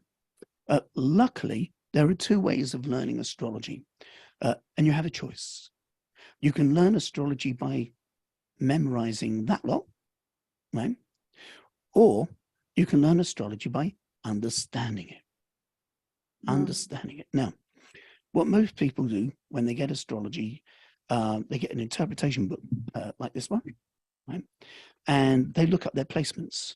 And what people do when they tend to look up their placements, first of all, is they look up themselves and their loved ones that are immediately surrounding them in their lives, right?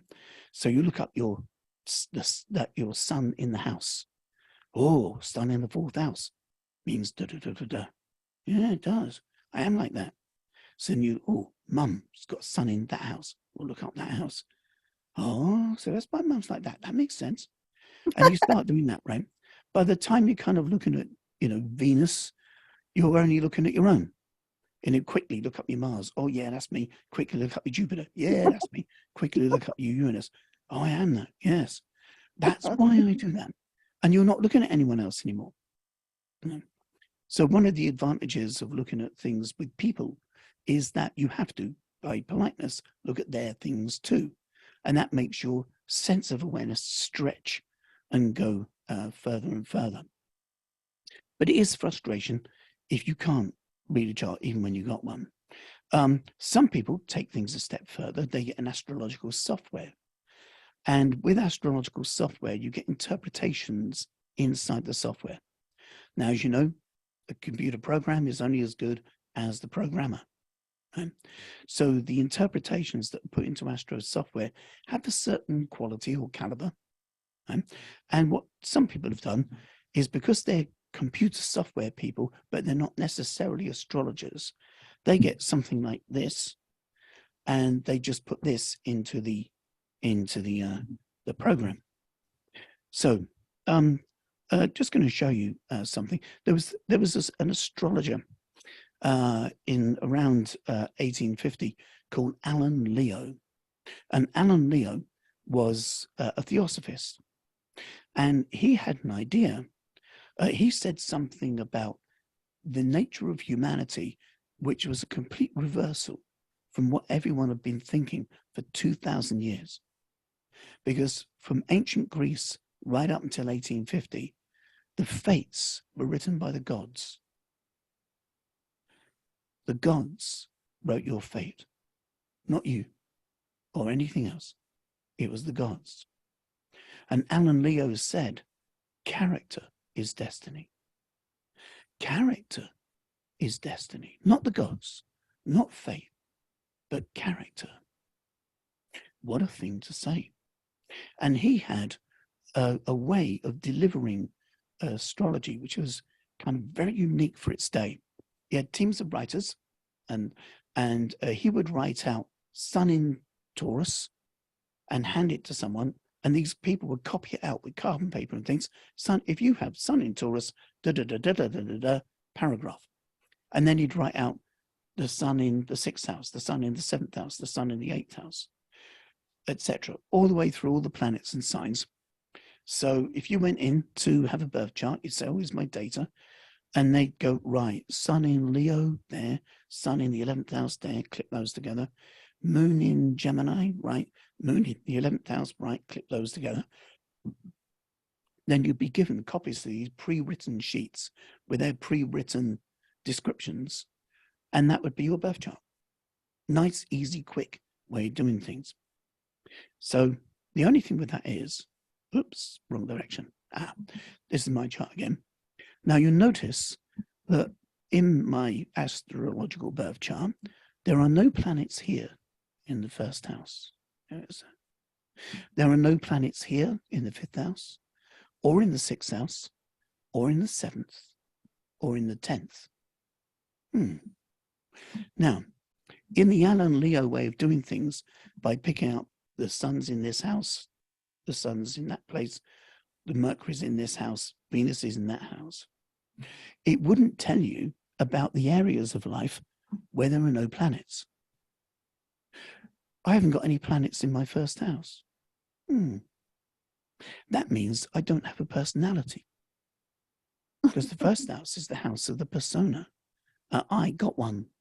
Oh, I haven't got any planets in my 5th house. I have no sense of romance about me, no creativity. I don't know where all these graphics come from, but I have nothing to do with it, right?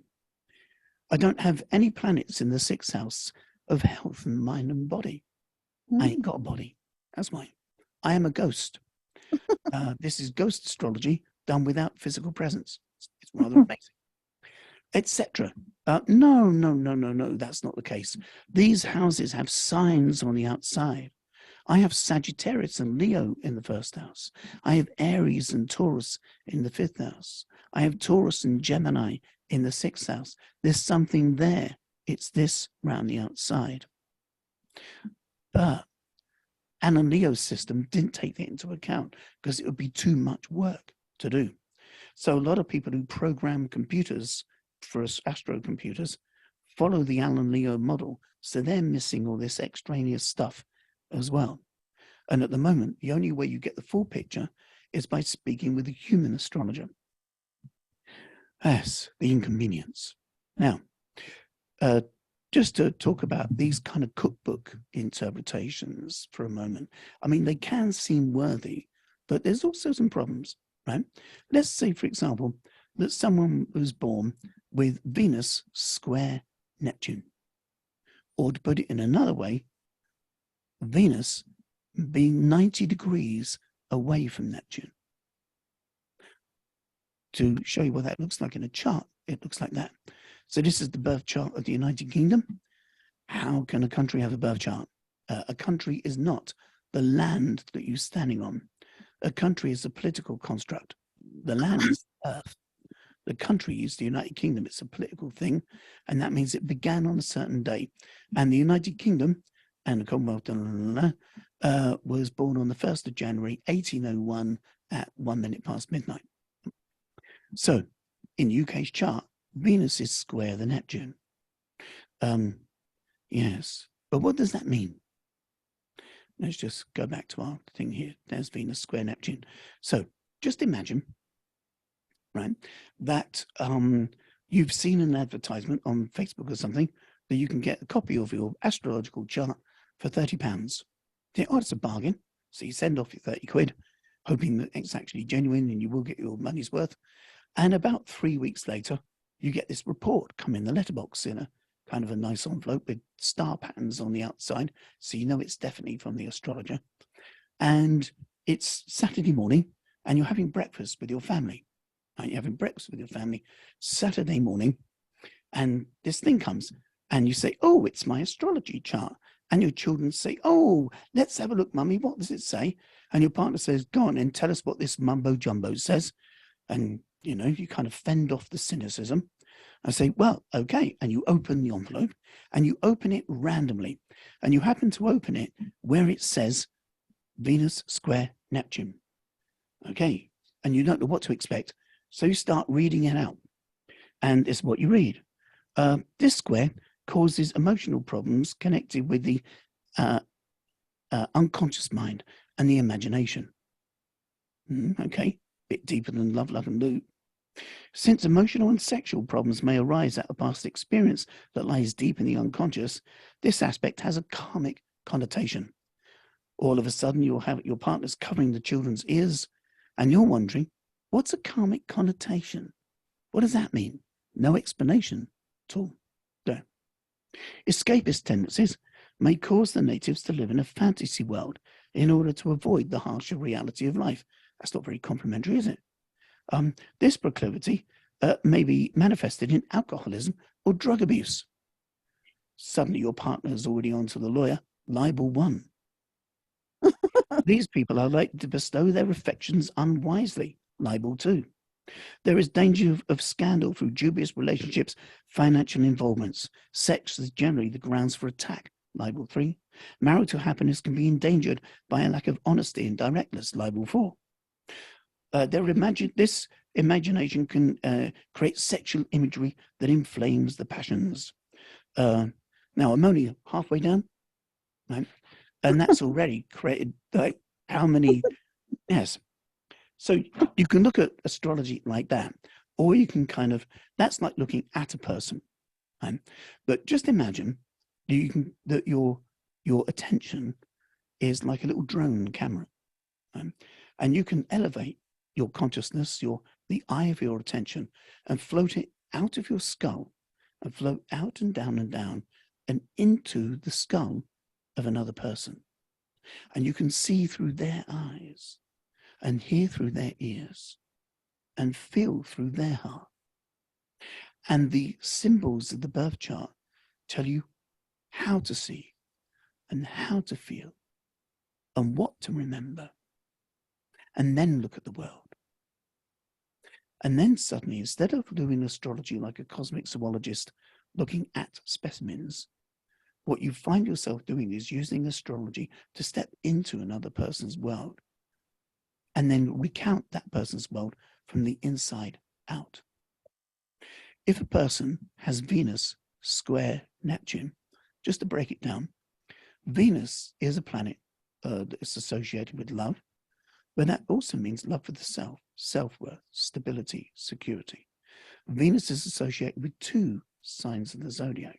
So there's the earthy side, love, stability, security, fats and sugars as well, image, art, justice.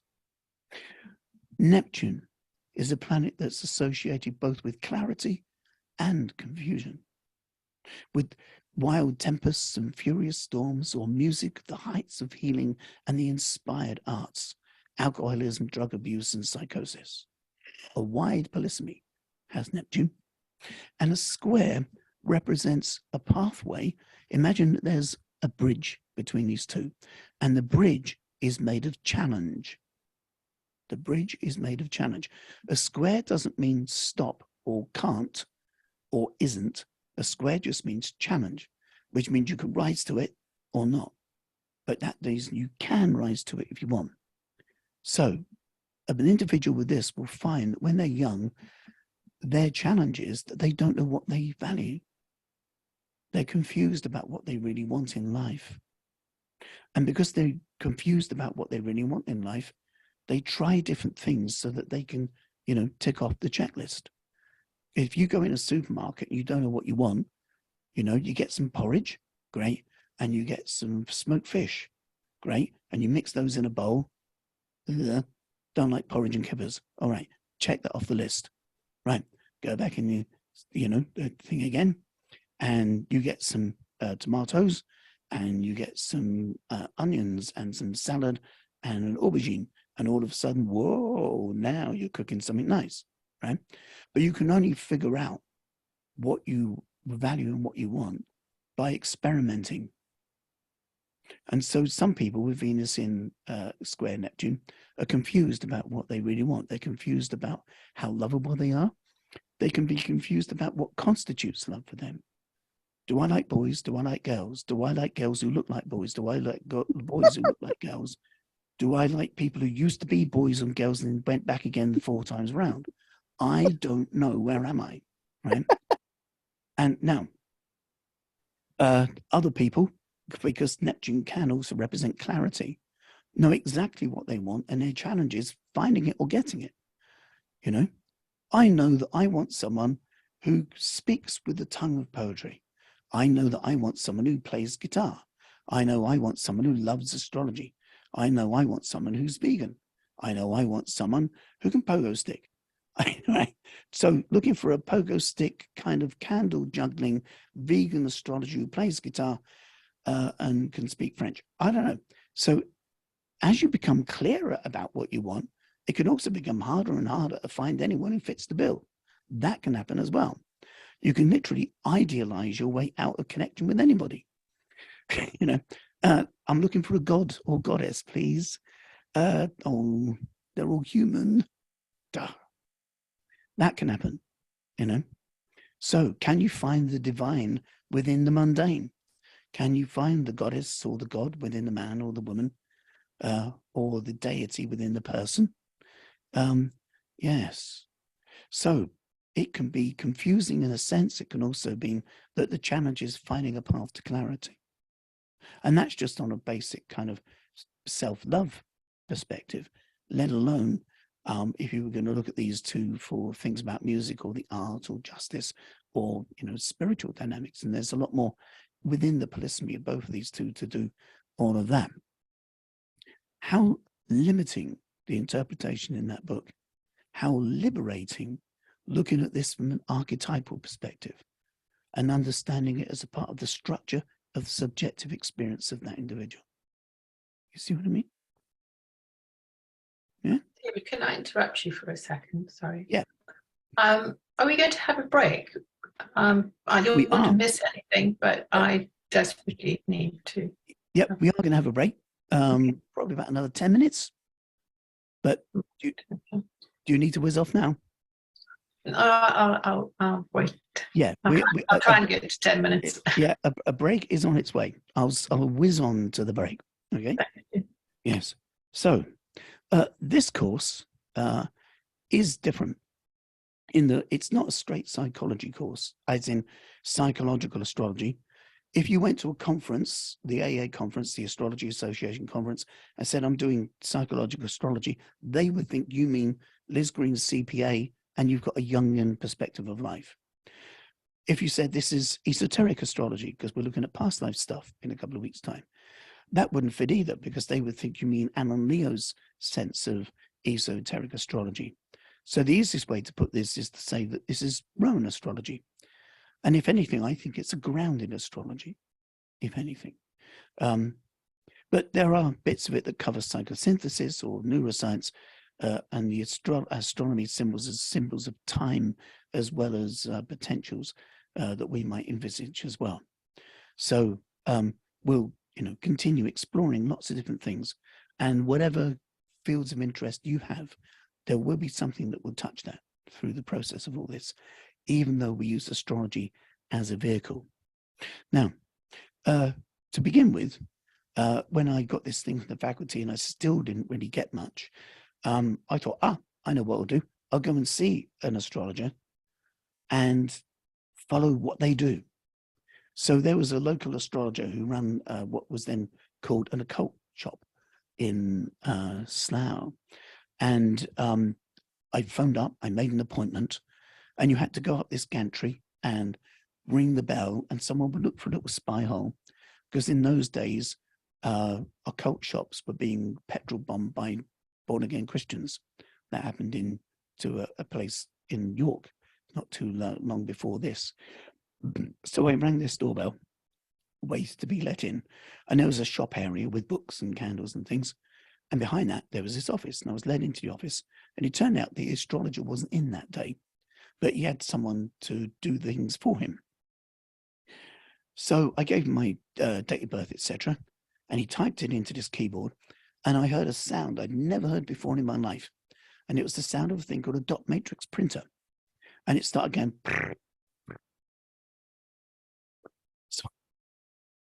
So while there's this kind of noise going on, this guy says to me, take a seat. So I took a seat, and there's this paper streaming out this thing. And he looked at the screen, winced at it, picked up a book, opened the book, and said, tell me if this fits with you. And he read out something about the fourth house and said something about my parents. Now, my mum became disabled when I was 10. And she had a series of heart attacks and strokes, and she died when I was 19. And this description was about being quiet in the home environment as a child, because there could have been someone with problems or a parent who was ill. Well, that fitted me. And then he put the book down, then he got these bits of paper and kind of clipped them together and said, there you go. He didn't even talk to me about what a birth chart was. But I made a note of the title of the book, went into the shop bit next door and bought the 12 houses and kind of walked off and thought I'd read it out myself. And this book, the 12 houses, said, if you're born with the sun in the fourth house, you could experience your childhood with an almost crippling sense of smallness and inferiority. That's a direct quote. But as you grow through time, your confidence will grow. This stranger has just described how I am. A crippling sense of smallness and inferiority. That's right, but it also says that forwards in time, as the sun grows, my confidence will grow. Wow, that was the first thing in my life that gave me a sense of tangible light at the end of the tunnel, and it isn't a train, right? Really, I suddenly had this notion that there could be something wonderful up ahead for real. And I believed it because it described my past accurately. And so that meant I could rely on this stranger looking at symbols. If he can know that about my history, then what he says using the same method about my future would also be as feasible as well. So back to these things. Now, I mentioned that there are two ways of learning astrology. One is to memorize it. The other one is to understand it. I'm sure there have been times when you you know, relatives come for Christmas and you're watching something interesting and they're more interested in remembering the name of the actor than they are in the plot line of whatever's taking place, right? Oh, it's it was him. He was in that other thing, wasn't he? Yes, yes. And you can't hear what's going on because this, yes. And our brains do that too. You know, whenever we call to remember something in a moment of pressure, we forget it. You know, I actually saw this quiz show called The Weakest Link, right? And this man, there were people, and she asked this question. She said, "With what part of an egg do you make a meringue?" And this guy went, "Buzz." The inside.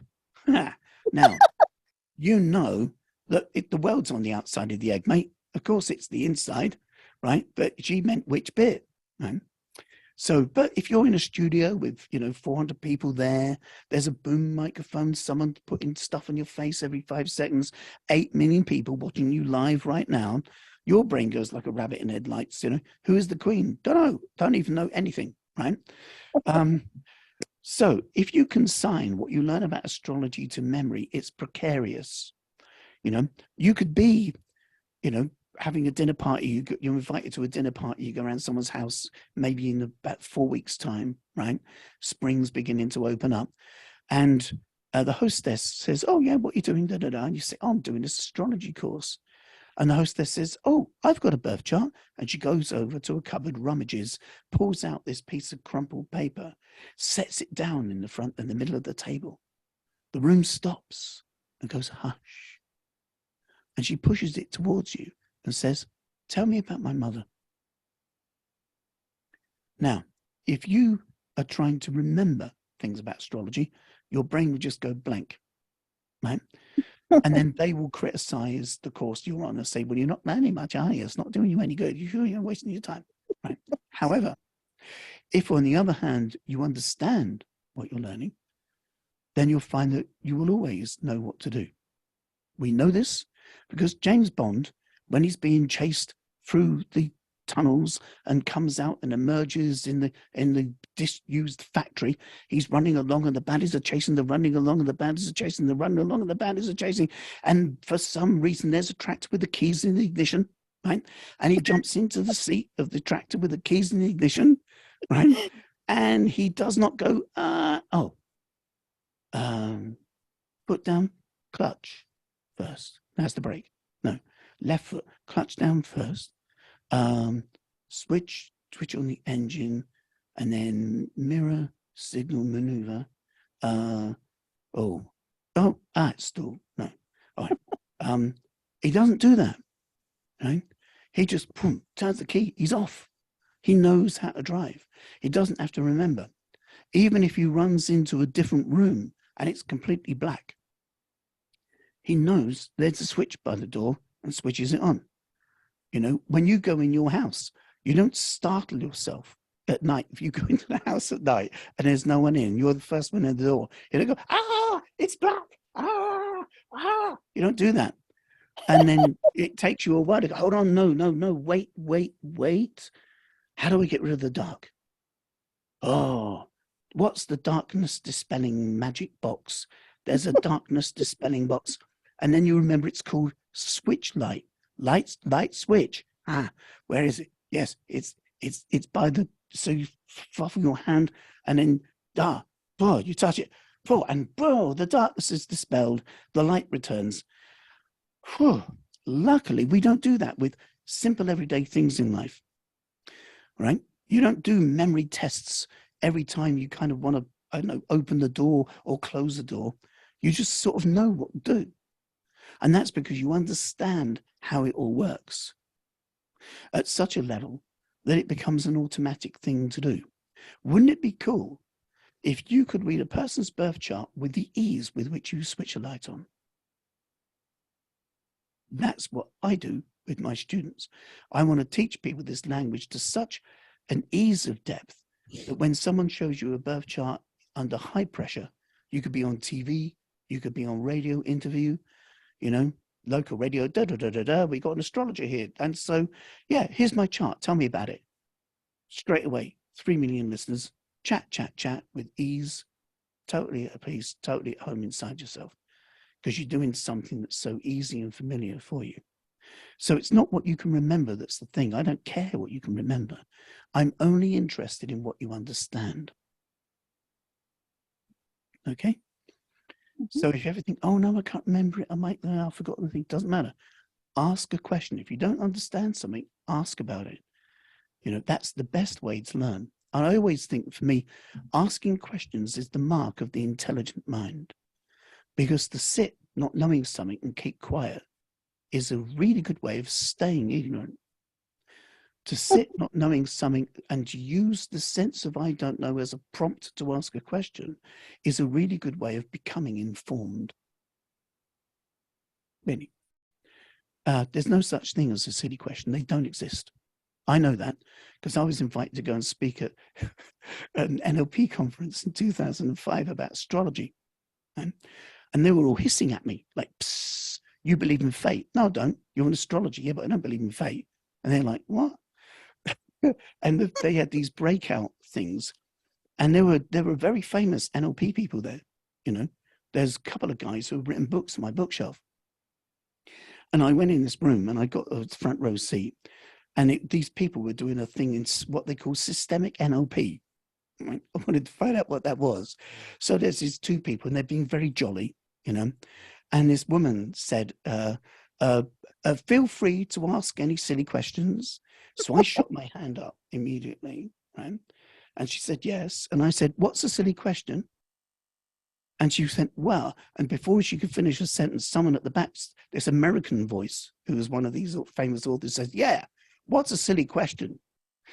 Next thing, there's 20 minutes of debate about whether or not questions can be silly or not, which in a funny way was a really living example of systemic NLP in action. And she totally lost control of the whole thing.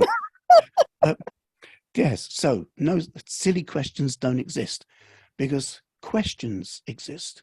And it's never silly to want to fill in a gap in your knowledge. It's always a wise thing to do that, as far as I'm concerned. Okay, so I want this to be as easy as, you know, reading a story to a child, you know. Now, when I first started looking at astrology, I thought I had to make notes. I must look at someone's chart and make notes. But then I found that when I was reading out the notes to people, it was like I was doing a memory exercise. I actually heard myself saying to myself in a reading, now, what was it I was going to say about that? Oh, yeah, I'll tell them about that now.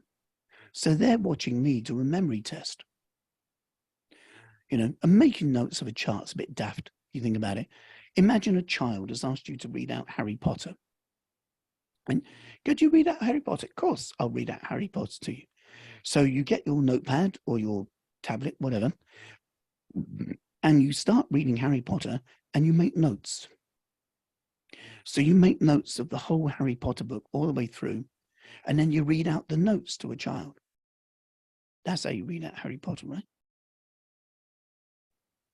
Or you do the other version, which is you pick up the Harry Potter book, open the first page, see the first word with your eyes, express it, give it sound, and then you enunciate the second word, third word, fourth word, fifth word, and you keep saying the words until you get to the last word in the book.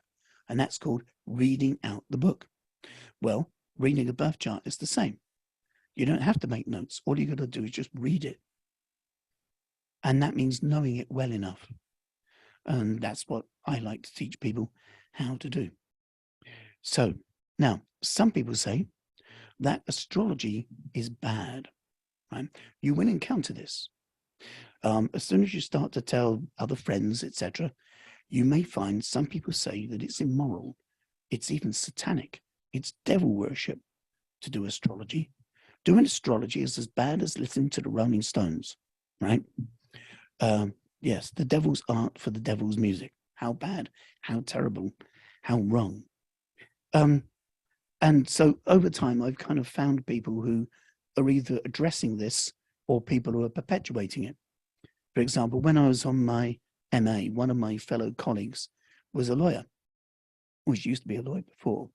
And she said, oh, can I interview you for my dissertation? And I said, sure. What are you doing?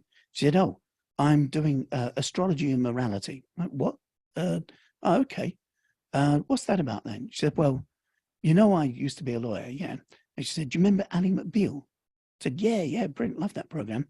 Well, we used to go in the bar after work as well, right? And if I went into the bar after work and I said, I announced I'm a lesbian, they wouldn't bat an eye. They'd be fine.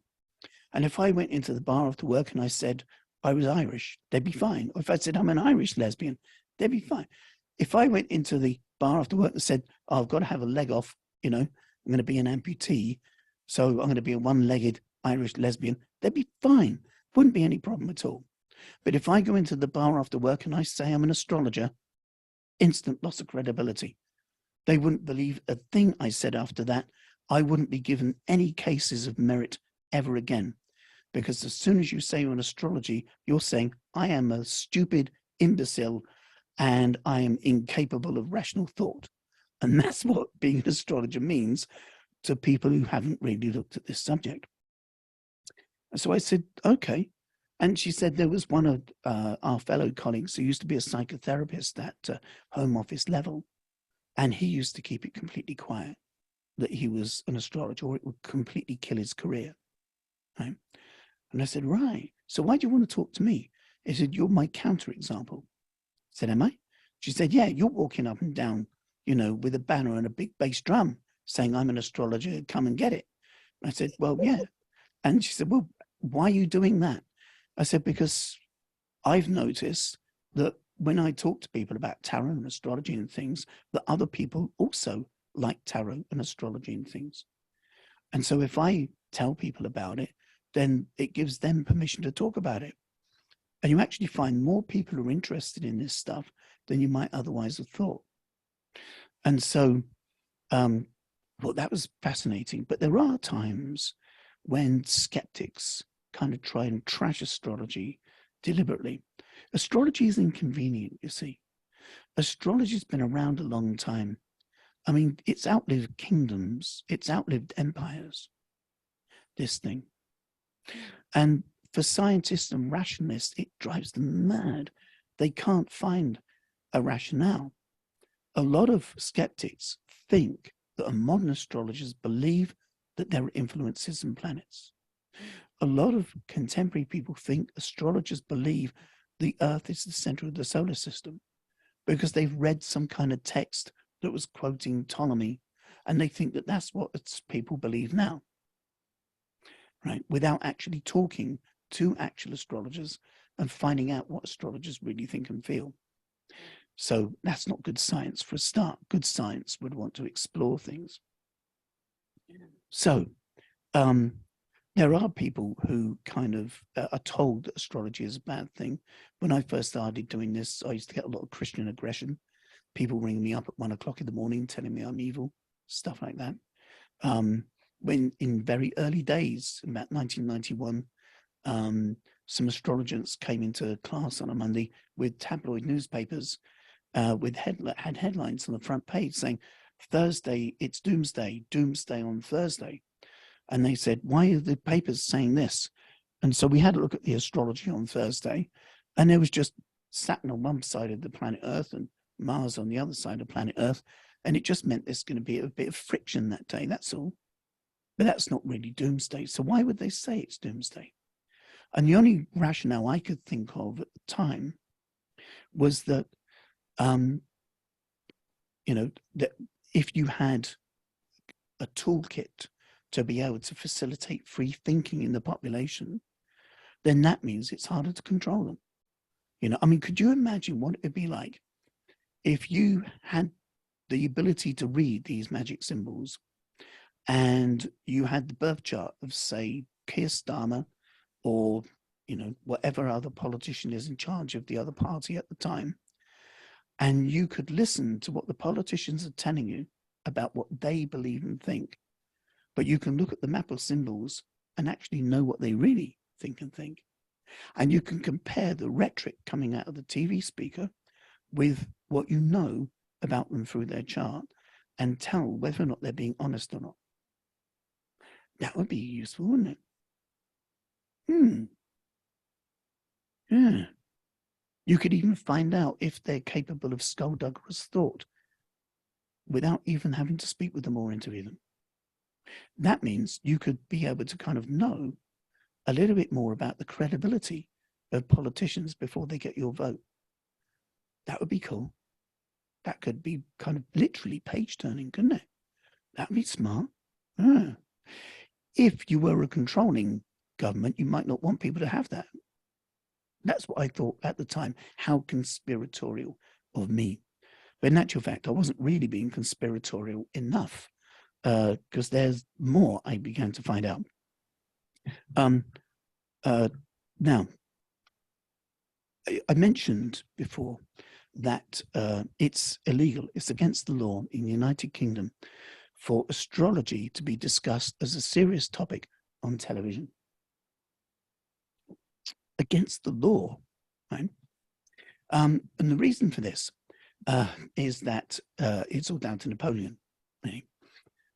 The Napoleonic Wars were terrible, and you know, the wounds from those bayonets and musket shot and cannon were awful, and there was no anesthetic, there was no antiseptic, and so in the years after the war, every major city in Europe had, you know, large numbers of disfigured, terribly wounded young men.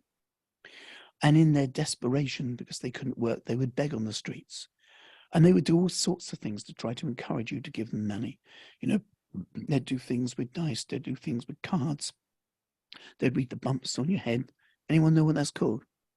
Phrenology. Yeah, that's it. Yeah, phrenology, indeed. Yeah, someone knew. Yeah, the bumps on your head. They would look at the palms in your hand, all sorts of things to try to get money. Now, we don't have a cafe society, but France does have a cafe society. And you might think that France has a cafe society because it's warm and it's too cold, it's outside. But there are certain latitudes of northern France that are further north than parts of southern England. So how come they have a cafe society and we don't? And it's about culture, really. You see, the French tolerated their young men on the streets doing the begging, but the British didn't. You know, the British government didn't like all these young men kind of begging around. So they created a thing in 1815 called the Vagrants and Vagabonds Act.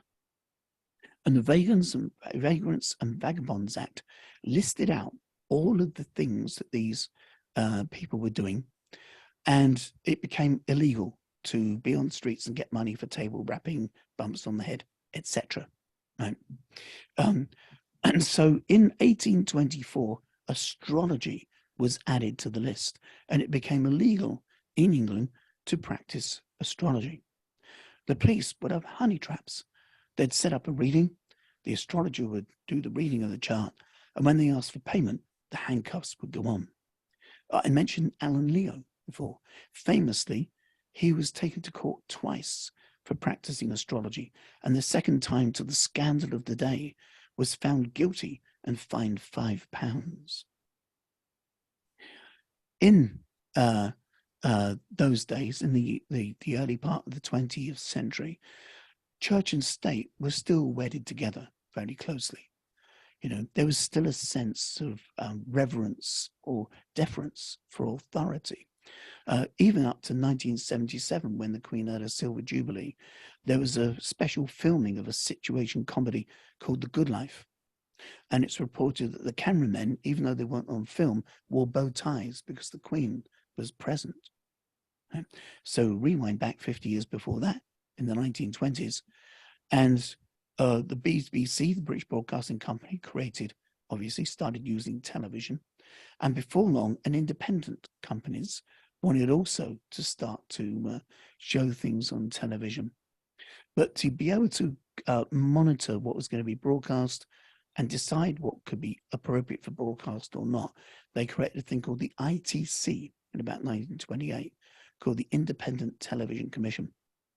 And the ITC, because church and state were still wedded together, and people thought this country as a Christian country, adopted the Vagrants and Vagabonds Act into its documentation, saying that these things, there's the list, you know, table dowsing, telepathy, card reading, clairvoyance, astrology, can only be referred to as circus entertainment and never discussed as a serious topic. The ITC document was taken over in about 1998, I think it was, by Ofcom, and they just adopted the policy wholesale. So you will never see a World in Action or a Dispatches or a Panorama documentary about astrology in a serious way, but you will see a light fluffy person wearing a fluffy jumper on Good Morning Television talking about Taurus and Gemini. So it's not a surprise in a sense that the general population don't know that there's a serious side to astrology because it doesn't reach their attention. You know, through mainstream TV, it just doesn't kind of get there. But there's something else as well. I mentioned before that there's a conference called the Inspiration of Astronomical Phenomena, where left brain and right brain come together for a week in respect and harmony. Physicists, particle physicists, astronomers mix with astrologers, poets and artists, and they talk about what the cosmos means for them. You know, I was been invited to a couple of these, and the first one I went to was having tea and biscuits with a poet and a particle physicist, and we're talking about what the moon means to us. And in one of the early talks of the week, the first on the Monday morning, some chap gave a talk about Aztec astrology. And so we listened to this talk on Aztec astrology, and it was just before tea break. And we went upstairs into this little kind of cafeteria area. We've got our trays, and we're all in line with our trays. And there were two American guys in front of me. One said to the other, "What did you think of that?" And he said, "Oh, I thought that was rubbish." And I'm like, "Yeah, I thought it was rubbish too." And they were kind of talking down this talk. And they turned to me and said, "What did you think?" And I said, "Well, I don't know." And they said, "You don't know?" I said, "Well, no, I don't know anything about Aztec astronomy." So I couldn't tell if that talk was any good or not. And in that moment, I was the scientist, not making a biased or prejudiced view. I wouldn't explore it. I couldn't form a judgment without exploring. But the other two, with their biases, snapped to a conclusion. Now, it turns out that one of those was in a little grouping of scientists. I didn't know that. I had dinner with him, right? In 1984, at Arizona University, 117 eminent scientists, including astronomers and professors, signed a document saying that they would actively seek to disparage astrology in the media wherever possible, with the exception of one dignified person called Carl Sagan, the astronomer. He refused to sign it because he thought that models of understanding all have a value. Right? So every now and again in the newspapers and things, you'll see something surface like, "Your star sign is wrong. There are really 13 signs," stuff like that. And that's what they call psychop at work. And I didn't know that this guy I was talking to was one of these people. And he said, "So what are you going to do with your studies?" And I said, "Well, I'm thinking of doing a PhD." He said, "In astrology?" And I said, "Yeah." And I started talking about the course. And word got back to Nick Campion, and he said, "If he's typical of your astrologers, you're a lucky tutor." And that was one of these psychop people talking to Nick Campion, who's running an MA in cultural astronomy and astrology with students like me. So sometimes you'll see things in the media that are trashing astrology, and you think, where's all this skepticism coming from? And it's coming from them. Okay. All right. Okay. We have reached tea break. Hooray.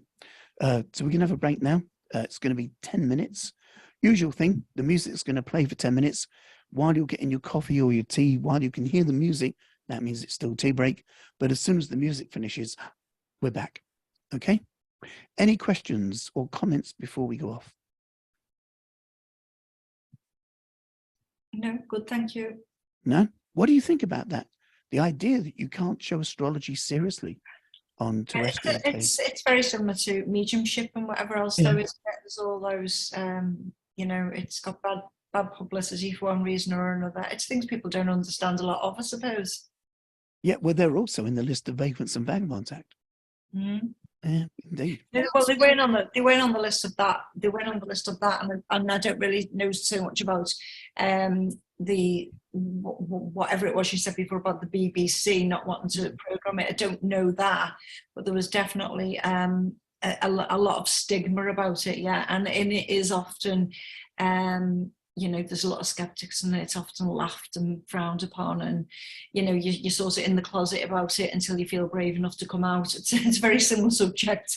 Yeah, someone said astrology is the art that dare not reveal its name. It's like, you know, badge that you have underneath your collar, sort of thing. Yeah, Yes. yeah. I've Yeah, had people describe the descriptions as Barnum statements. right. Mm. Yeah, I know.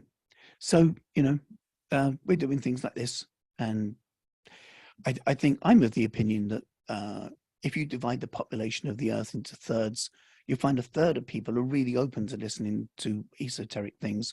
You find another third are kind of, and the other third you could talk to till blue in the face, and it's just not their thing, you know, and it's absolutely pointless. It's a waste of breath. Yeah, So, yeah, the good thing is that we can share things here. Okay. So let's go and grab some water and things, have a break, and I'll see you back in 10. Thank you for watching this fascinating window onto life through this fine and ancient art of astrology. And there's more content on here to explore. And while you like and subscribe to the channel, if you find yourself wondering who is this guy or who is the person presenting this, please check out the primary welcome to the channel. It talks about my background and master's degrees and more than 35 years experience as a practitioner and teacher of astrology. Until next time, I wish you peace and good health, and take very good care of you. Bye-bye.